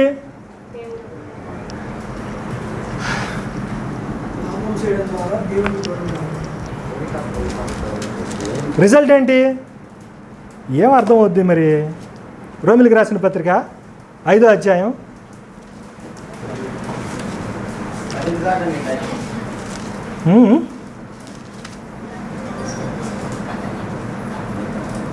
సమయం 10. రోమా 5:12. ఇట్లుండగా ఒక మనుషుని ద్వారా పాపమును, పాపము ద్వారా మరణమును లోకములో ఎలాగ ప్రవేశించునో అలాగుననే మనుషులందరూ పాపం చేసినందున మరణము అందరికీ ప్రాప్తమైంది. అది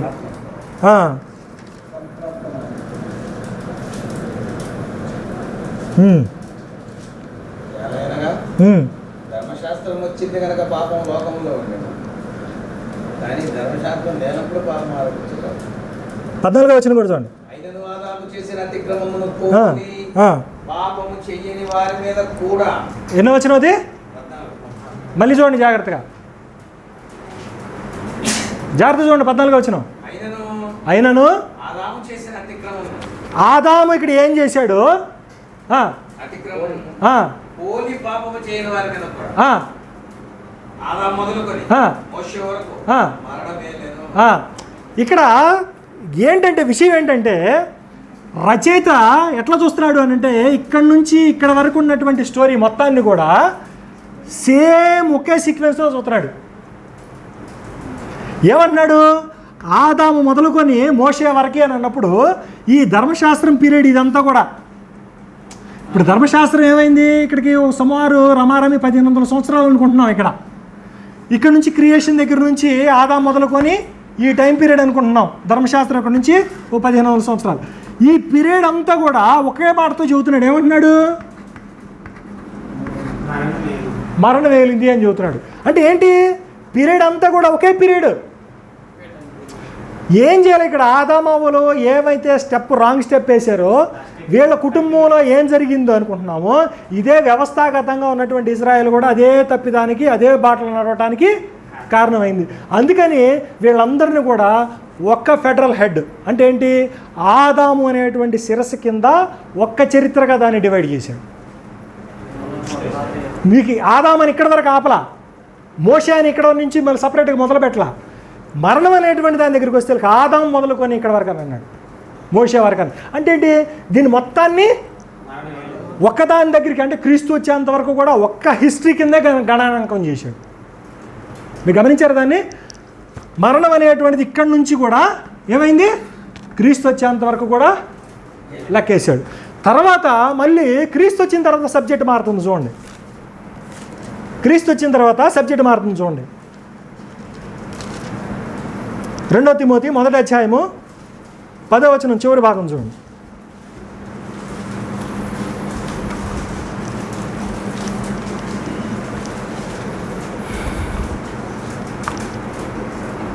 క్రీస్తు యేసు మరణమును నిరర్థకము చేసి. క్రీస్తు యేసు ఏం చేశాడండి?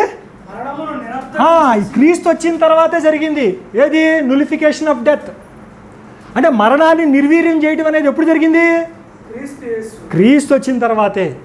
క్రీస్తు ప్రభు వారి యొక్క శిలువ యాగము తర్వాత మాత్రమే, బలియాగం తర్వాతే, బలి అర్పణ తర్వాతే జరిగింది మాట.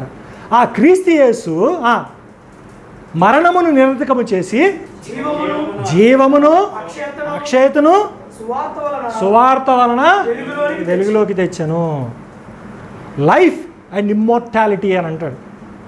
అంటే ఏదైనా వనములో ఏదైతే వీళ్ళకి బహుమానంగా లేకపోతే వీళ్ళ కోసం ఉంచాడో దేవుడు, వాటిని మళ్ళీ తిరిగి రెస్టోరేషన్ అనేటువంటిది ఇక్కడ యేసు ప్రభు వారు వచ్చిన తర్వాత మాత్రమే జరుగుతుంది. అందుకని మనం చాలా జాగ్రత్తగా ఆది కాండాన్ని విశ్లేషించాల్సినటువంటి అవసరం అనేటువంటిది ఉంది.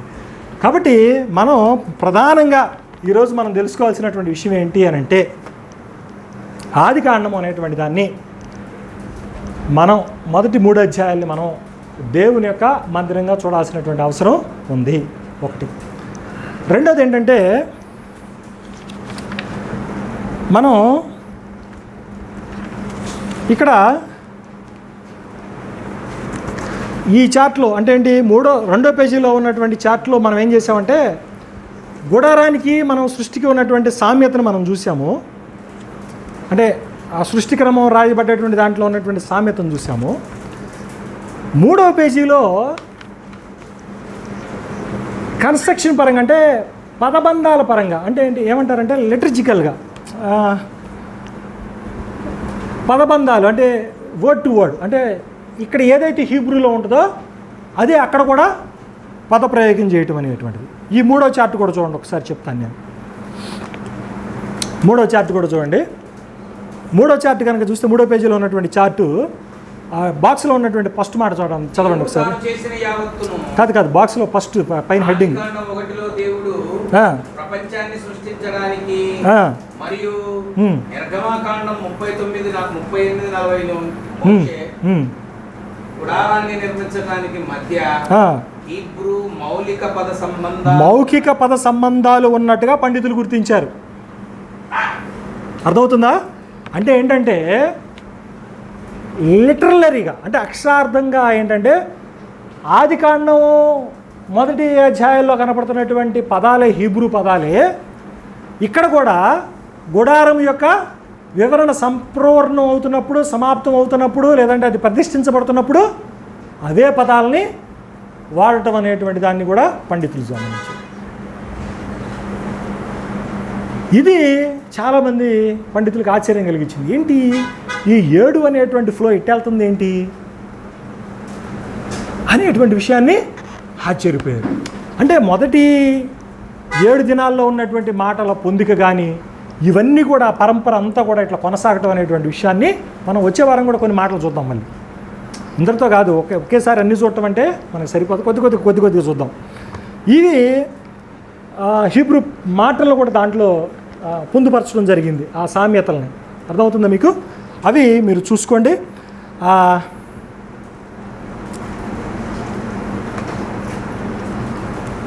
ముగింపుగా ఉన్నటువంటి మాటలు కూడా అక్కడే రాశాను.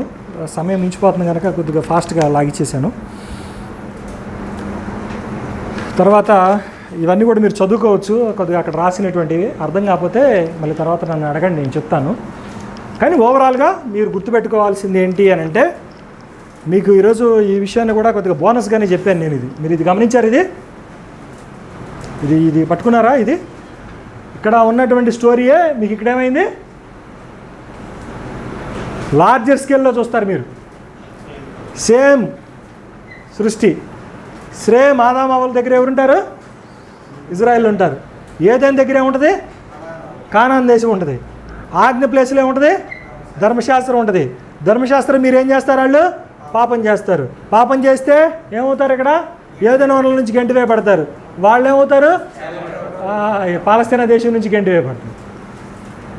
Same story. ఇది ఇట్టున్న చిన్న ఏదైనా వనంలో 3 పేజీల్లో ఉన్న స్టోరీ ఏమైంది? ఎన్లార్జ్ అయ్యింది. అందుకని బైబిల్ స్టోరీ ఎప్పుడు కూడా గుర్తుపెట్టుకోండి. నేను ఎప్పుడు ఒక మాట చెబుతూ ఉంటా, ఆది కాండం నుంచి చూస్తే మీకేం కనపడాలా? ప్రకటన గ్రంథం కనపడాలా. ప్రకటన గ్రంథం నుంచి వెనక్కి తిరిగి చూస్తే మీకేం కనపడాలా? ఆది కాండం కనపడాలా. మీకు అట్ట కనపడలేదంటే అమ్మటి హాస్పిటల్లో చూపించుకోండి. అట్ట కనపడలేదంటే ఏం చేస్తారు? హాస్పిటల్లో చూపించుకోండి. అంటే your theology is not right. మీ యొక్క వేద పఠనం అనేటువంటిది సరిగా లేదు అనేటువంటిది గుర్తించాలి. ప్రకటన గ్రంథం ఎంతమందికి తెలుసు? ప్రకటన గ్రంథం అనేటువంటిది ఆల్మోస్ట్ 60% పాత నిబంధన సైటేషన్స్తో ఉన్నారు. ఏంటండి? పాత నిబంధన అంటే ప్రకటన గ్రంథంలో దాదాపు 300 చిల్లర వచనాలు ఉంటే ఆల్మోస్ట్ 60% ఎక్కడి నుంచి ఉన్నాయి? పాత నిబంధన నుంచి వచ్చింది. ఏంటండి? ఎక్కడి నుంచి ఉన్నాయి? పాత నిబంధన నుంచి వచ్చింది. More than 50%. ఏంటి మరి ఇది? నీకు ప్రకటన గ్రంథం అర్థం కావట్లేదంటే ఎందుకు అర్థం కావట్లా? నీకు పాత నిబంధన అర్థం కావట్లేదు కాబట్టి, పాత నిబంధన మీద నీకు అవగాహన లేదు కాబట్టి మన అవగాహన ఎక్కడ పెంచుకోవాలా? పాత నిబంధన పెంచుకోవాలా. మనకి బైబిల్లో ఒక బ్యూటీ అని చెప్పమంటారా? మనం రక్షించబడింది కృపచేతనే. విశ్వాసాన్ని బట్టి, విశ్వాసం కృపచేతనే. మనకి దేవుడు ఎక్కడ కూడా డాక్టరల్ కరెక్ట్నెస్ అనేటువంటిది ఎక్కడా కూడా క్రైటీరియాగా పెట్టాల. అంటే సైద్ధాంతికపరమైనటువంటి నిశ్చిత కావాలి, మీరు రక్షించబడాలి అంటే అనేటువంటి క్రైటీరియా పెట్టాల. అది పెట్టుండట్టయితే ఏమయ్యేదో మన పరిస్థితి.